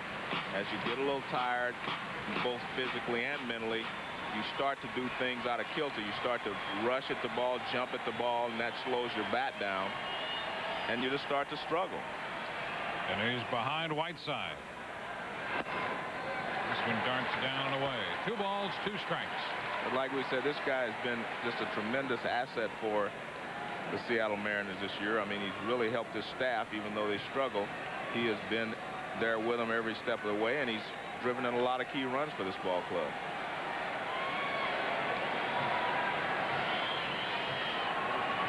The 2-2, and Wilson is out on strikes to retire the side. 11 strikeouts for Texas pitching. The Mariners leave 2 men on base, and we'll head into the 7th inning.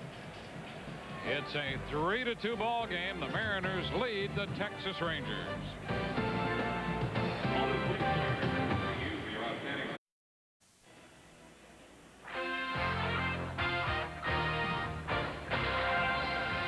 ESPN's Wednesday Night Baseball is brought to you by Sherwin-Williams Paint and Wallpaper Stores. Sherwin-Williams, where to get it. our Sherwin-Williams pitching summary tonight. Bobby Witt, the Texas starter, 3 runs, 5 innings plus, 6 hits, 92 pitches, and 8 strikeouts. Sterling Hitchcock, 96 pitches for 5 2/3, 2 runs, 4 hits, 3 strikeouts, and a walk on our Sherwin-Williams pitching summary. We move into the 7th inning from the Kingdome with Joe Morgan, Dewayne Staats. Mickey Tettleton will open the 7th inning for Texas against Mike Jackson. Tettleton's base hit in the 2nd inning. It was a shot down the third base side. He is 1 for 2. Jackson came on to strike out Juan Gonzalez to leave Clark at first in the 6th inning. This is with his first pitch to Tettleton. A ball, no strikes. One thing Mickey Tettleton does, he makes you throw strikes. A ball and a strike. You're right. With Tettleton, a lot of walks, a lot of strikeouts, a lot of extra base hits.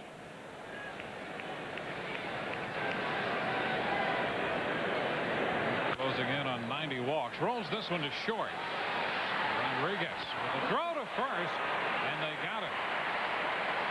Tettleton got down that line. He's not known for much speed, never has been known for any speed, but he made it close. Tettleton hustling down the first base line, the first out in the 7th.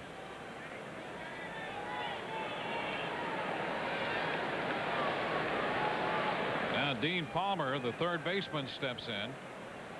Palmer hitless tonight in 2 trips, including a double play ball. First pitch is too close. Ball 1. Palmer had an 0 for 14 going. Came up with a couple of hits in his last 2 at-bats last night.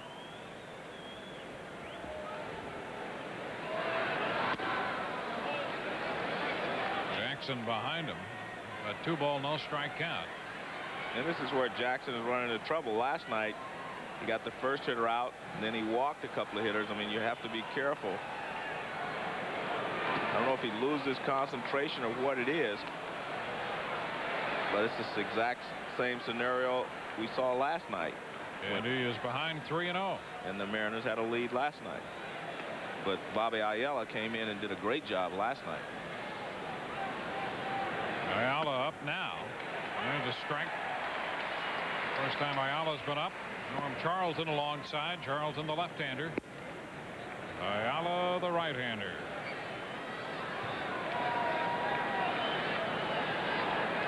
Ideally, Vanilla would like to get the 7th inning out of Jackson. 3-1 pitch. Skied into left. Witten is there to make the catch for out number 2. 2 up, 2 down in the 7th. And Jackson comes back to get this man. Now you can get even more baseball on TV when you order Major League Baseball Extra Innings. Catch all the games from around the country right in your own home. Call DirecTV or Prime Star to order Major League Baseball Extra Innings. Base is empty with 2 outs for Mark McLemore. McLemore is 0 for 2 tonight.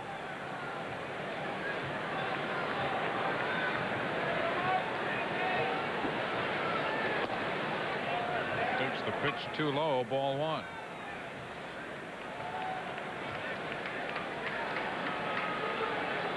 Hitchcock for 5 2/3. Jackson trying to give the Mariners the 7th inning, but he is behind McLemore 2-0. Jackson had a nice string with the Mariners in the late 80s and into the early 90s. Picks up a strike here, 2-1. Then had some arm trouble. And back down with the Mariners for the 2nd time around. Matter of fact, he's made more appearances than anyone in Seattle history. This is his 329th appearance. The 2-1 pitch. And he is behind 3-1 now. Tettleton and Palmer have been retired.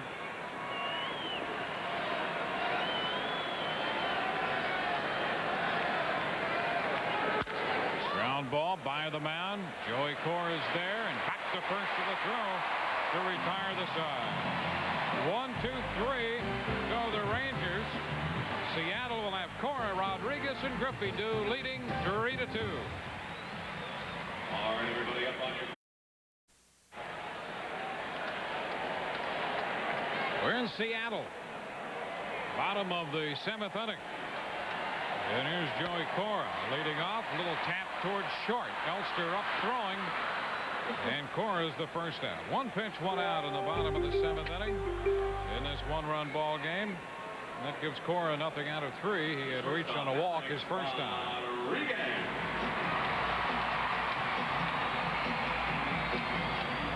Alex Rodriguez will be the hitter.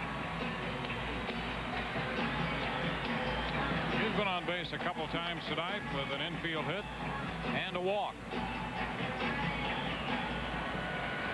The major league's leading hitter at 366. And a base hit into center. That's his second hit tonight. He has 205 hits for the year. A base hit for Alex Rodriguez. Well, that Texas bullpen has been busy. Whiteside out there on the mound now, the third pitcher. But Johnny Oates is on his way to the mound to make another change with the left-handed bat of Ken Griffey Jr. Due up. Texas, number 52, Ed Vosberg. So we'll see Ed Vosberg in a 1-run ball game.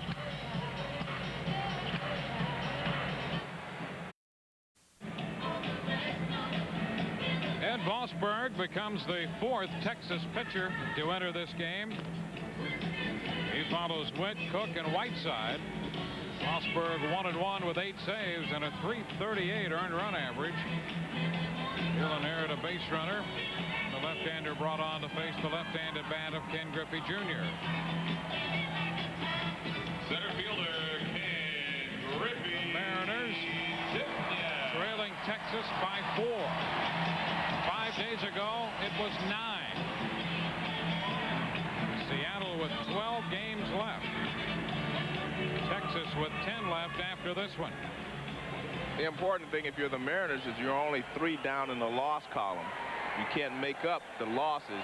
So if you can stay close in the loss column, you're always better off than having those losses be on that side. I mean, if you're 4 games down. And if necessary, Seattle would play a makeup game at Cleveland on the 30th of September to replace a rainout earlier this month. We'll see how it all develops. Here's Ken Griffey Jr. 2 for 3 tonight. Breaking ball on outside. Ball 1. Alex Rodriguez is the runner at first. He picked up his second hit of the night. A 1-out single.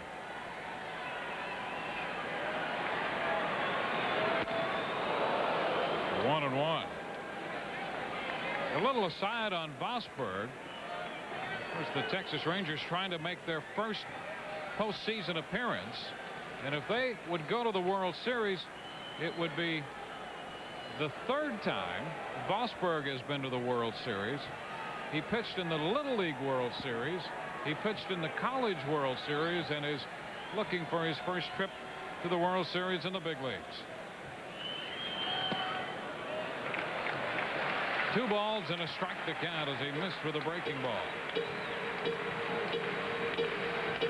Right now he's concerned with Ken Griffey Jr.'s bat. If you're the Mariners, I mean, you're not happy with this precarious 3-2 lead. You would like to add at least 1 more and possibly 2 here in this inning if you could. And the count is 2 balls, 2 strikes. It's 3-2. It's been that way since the 4th, when Jay Buhner unloaded his 41st home run of the year.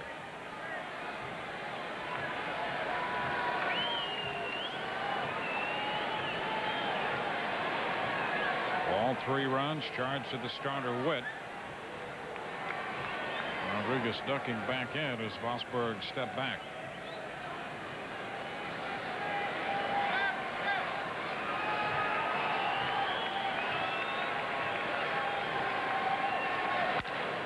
Foul. front of Sam Mahias. And beyond, count is still 2-2 on Ken Griffey Jr.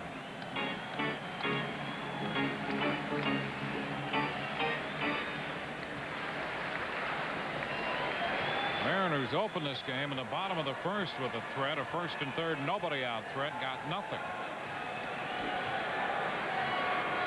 They left a couple men on in the fifth and 2 men on again in the sixth.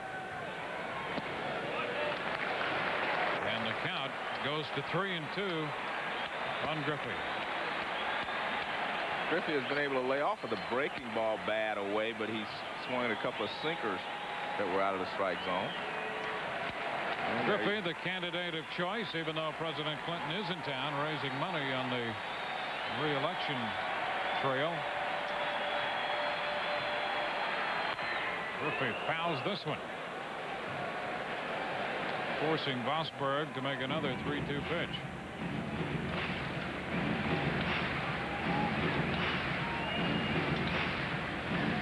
It has been a struggle for the Texas Rangers in their series with the Mariners.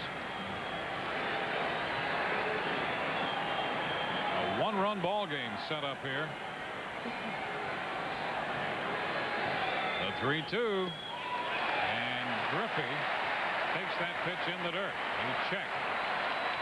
Rosberg dropped down and walks the left-handed hitter Griffey. That sets up men at first and second. Edgar Martinez due. Johnny Oates comes out of that dugout again as he's playing the percentages right down the line. He wants Jeff Russell.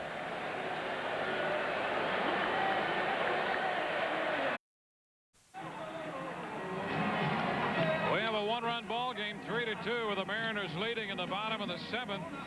The home run ball accounting for all the scoring. Juan Gonzalez opened the scoring with a 2-run homer in the fourth inning. Jay Buhner hit a home run in the bottom of the fourth.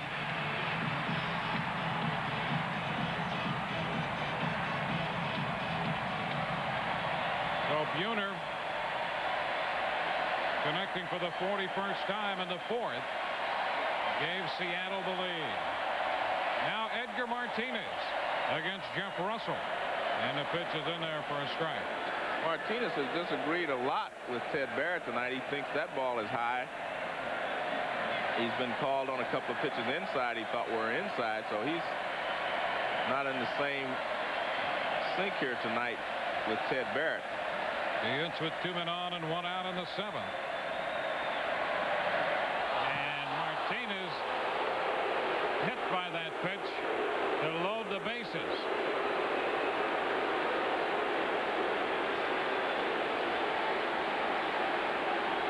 That loads the bases for Jay Buhner.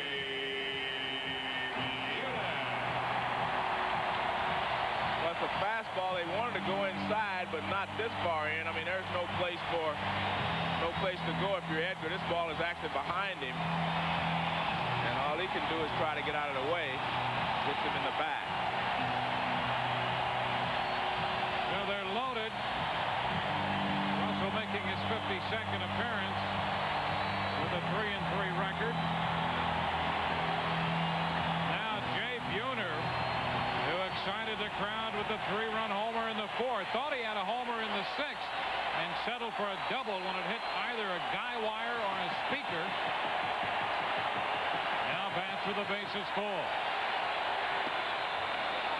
Ball one.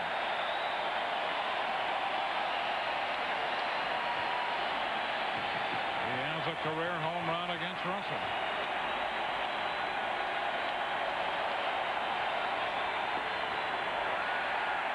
Russell is behind Buhner. 2 balls, no strikes.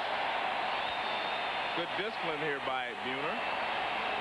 They're loaded. Rodriguez at third. Griffey at second. Martinez at first.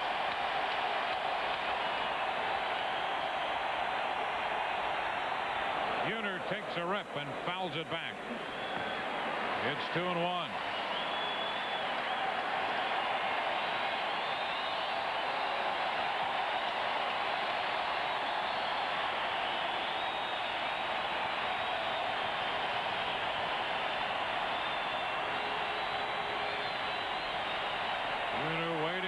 whistle. Here it is. And that evens the count at 2 balls and 2 strikes. Buhner with 7 career grand slams. The Mariners set a grand slam record this year, and even fans are standing anytime the bases get loaded here. And the pitch is inside for ball 3.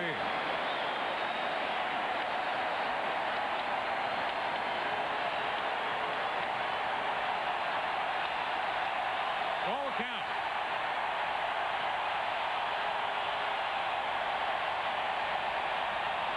And Buhner draws the walk to force home a run.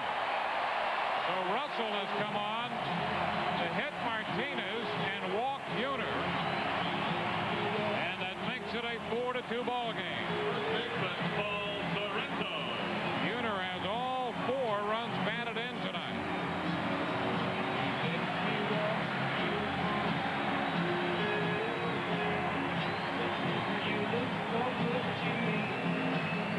So Buhner takes over at first as Rodriguez scores. And Paul Sorrento is the hitter.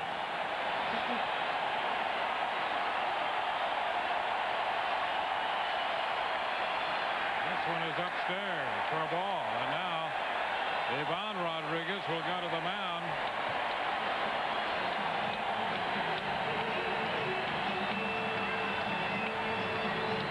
Lou Piniella has kept his bullpen loose.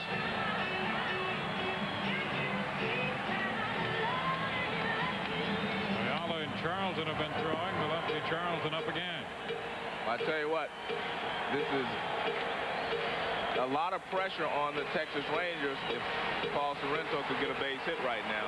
Tomorrow's game would be very, very important. And then they'd all start to feel the pressure, I think.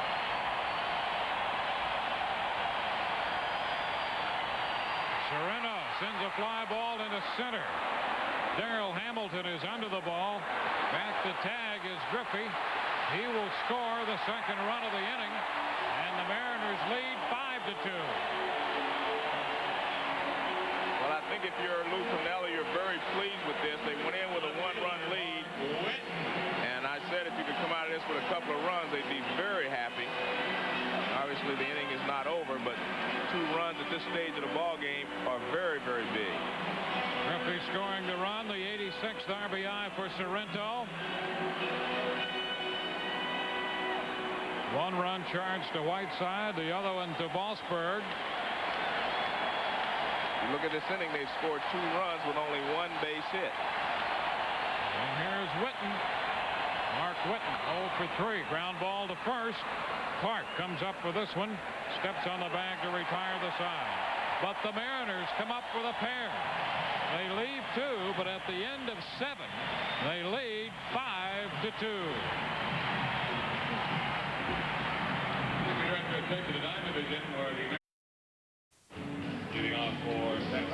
With Joe Morgan, Dewayne Staats from the Kingdome in Seattle.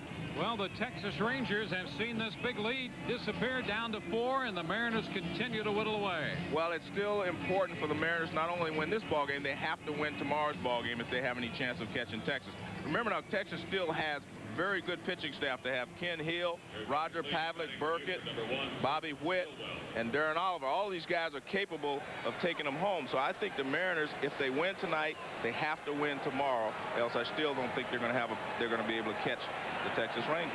You know, they have Pavlik scheduled to pitch tomorrow in a day game against Bob Walcott. Pavlik has never beaten this team. Stillwell leading off.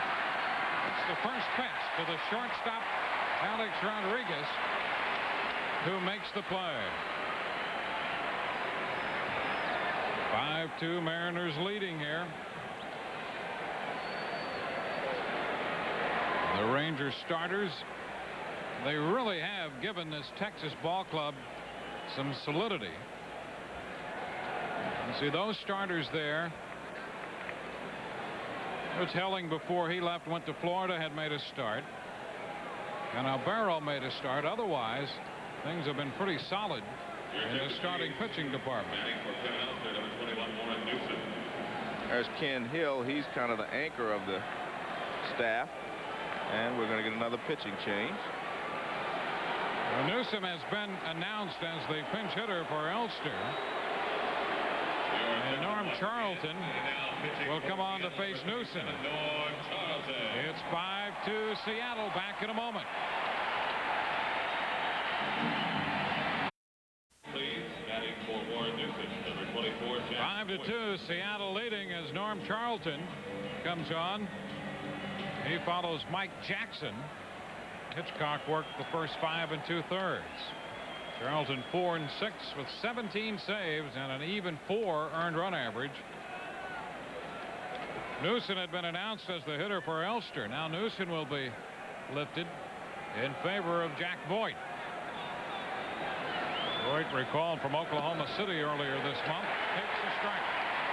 And you're looking at the two pitchers that are going to have to take Seattle as far as they're going to go, and that's Norm Charlton and Mike Jackson. They're kind of the tandem that's going to have to finish the ball games for the Mariners. Although Bobby Ayala, I think, got back in good graces with his performance last night. So you can always use another arm down the stretch. So Bobby Ayala may be the key guy for them, but you know Charlton and Mike Jackson are going to be in there in tough situations. Inning in 2/3 for Jackson tonight. Voigt pops it up right side. Cora making the call and the catch. 2 gone. So Voigt is out of there. That will bring along Darrell Hamilton. Well, it could certainly be interesting the way it sets up now. If Seattle would hang on and win this one, they would close the gap to 3, facing Pavlik tomorrow, who is 0-8 lifetime against Seattle. Darrell Hamilton takes a strike. And as you pointed out, Joe, the Mariners really needed to sweep this series to make a serious run. After this series, there will only be 9 games left for the Rangers, and if they leave here. Ground ball to short. Rodriguez to first, and it's a 1-2-3-8. The Mariners will come into bat in the bottom of the 8th, leading Texas 5-2. Dan Patterson. It's a 3-run ball game with the Mariners leading the Rangers 5-2. Changes for the Texas Rangers. Jack Voigt stays on to play left field. Buford lifted for the pinch hitter.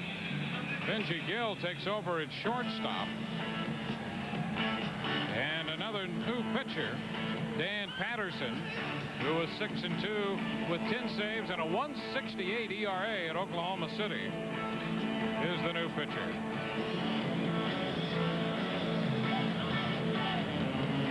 Patterson in the bottom of the 8th will face Dave Hollins.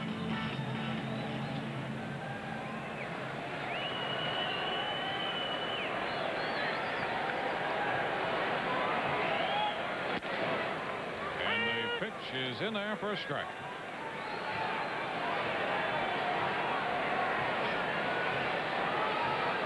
Patterson, the 6th pitcher employed tonight by Texas. That's a tap foul. 0-2. Norm Charlton, the 3rd pitcher of the evening for Seattle. He came on and closed out the 8th. Hitchcock for 5 2/3. Jackson for an inning and 2/3. Now Charlton in there for Seattle.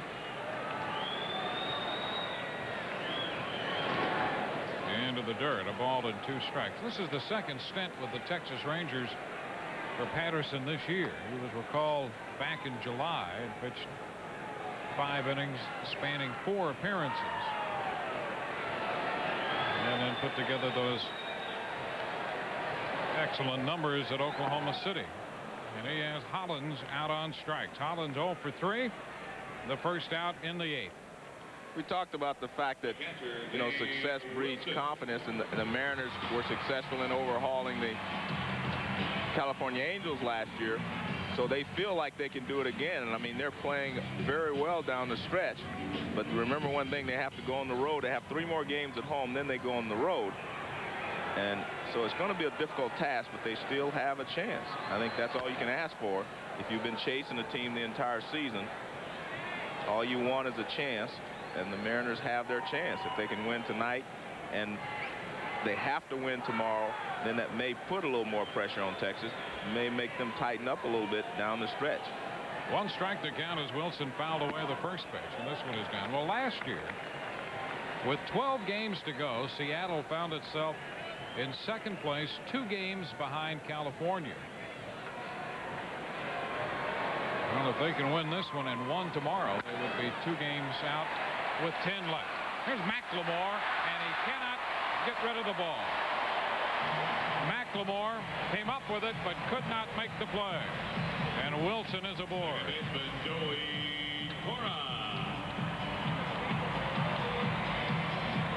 What Texas has to do in the top of the 9th, the Rangers will have Ivan Rodriguez, Will Clark, and then Juan Gonzalez. So we haven't heard the last of Texas tonight. An infield hit for Wilson. 1 on, 1 out for the top of the batting order, Joey Cora.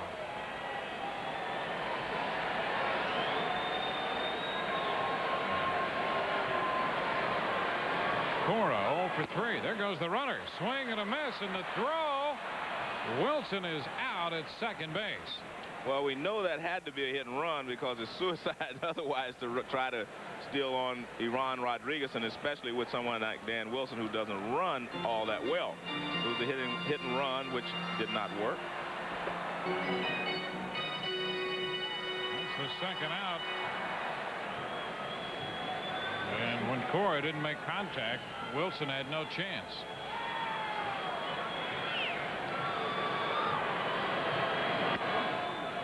Nothing in 2.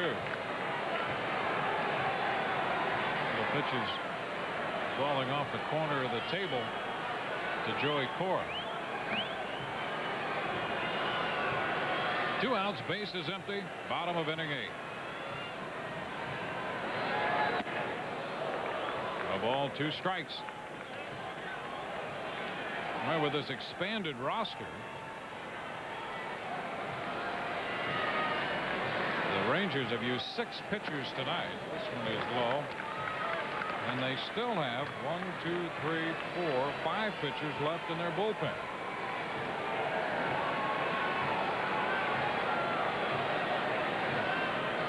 A 2-2 count.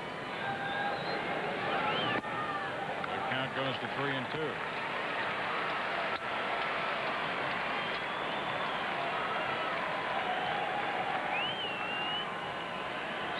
Added a couple of runs in the 7th. They took the lead with 3 in the 4th.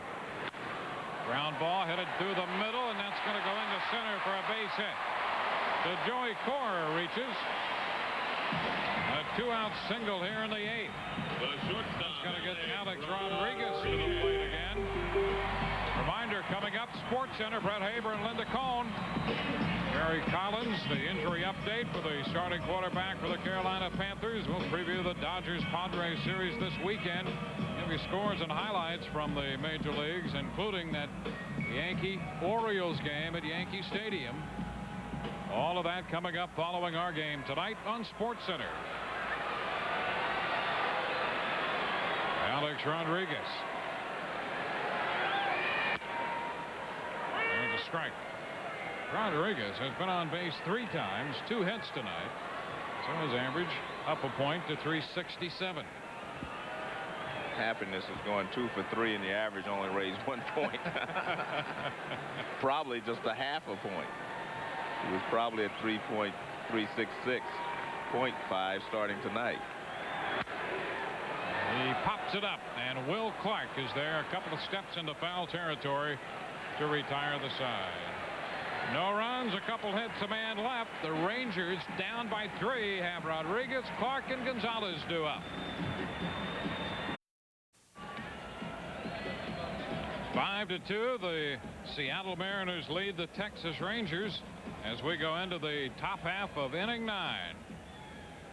This is the final score of last night's ball game. And Norm Charlton goes out to the hill to face Ivan Rodriguez to open it. Well, the important thing here is to make sure that you do not let the first two hitters get on, because then you would bring the tying run to bat in the person of Juan Gonzalez, and that's what you have to avoid here if you are the Mariners. Rodriguez hitless tonight in 3 at-bats. Sends this one into right field, and Buhner's there to make the catch. So Rodriguez going after the first pitch. Lines to right.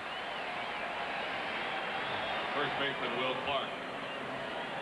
At the moment, Texas leading Seattle by 4. The Mariners 2 outs away from trimming that to just 3. And in the wild card, which is also something the Mariners have focused, they're 2.5 back of Baltimore. So the Mariners in the closing week and a half of this season with plenty to play for. Will Clark takes a strike. Clark doubled and scored in the 4th. He scored on the Juan Gonzalez home run. 1 ball and 1 strike. This is Sterling Hitchcock's game to win. His 7th attempt to win his 13th game. So maybe the lucky 7 will give him the 13th win. Clark with a fly ball headed to center, and Griffey is there for this one. 2 gone. Right fielder Juan Gonzalez. The 2 quick outs in the 9th inning for Charlton as he faces Juan Gonzalez. And this is exactly what they wanted, it to have Gonzalez batting in the 9th inning with a 3-run deficit and no one on base. Gonzalez struck out his last time. The home run, his lone hit tonight. He's 1 for 3.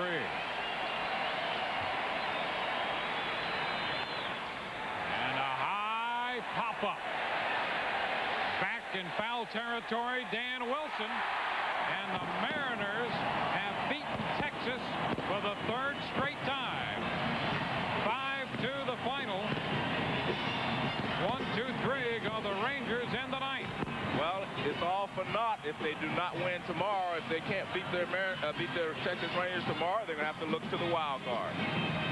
It's a 5-2 final tonight. The Texas Rangers beaten by Seattle. Again from the Kingdome. Mariners 5, Rangers 2. Sports Center's next. For Joe Morgan and our entire ESPN crew, I'm Dewayne Staats saying so long from Seattle. This has been a presentation of ESPN, the worldwide leader in sports. Sports Center comes your way next.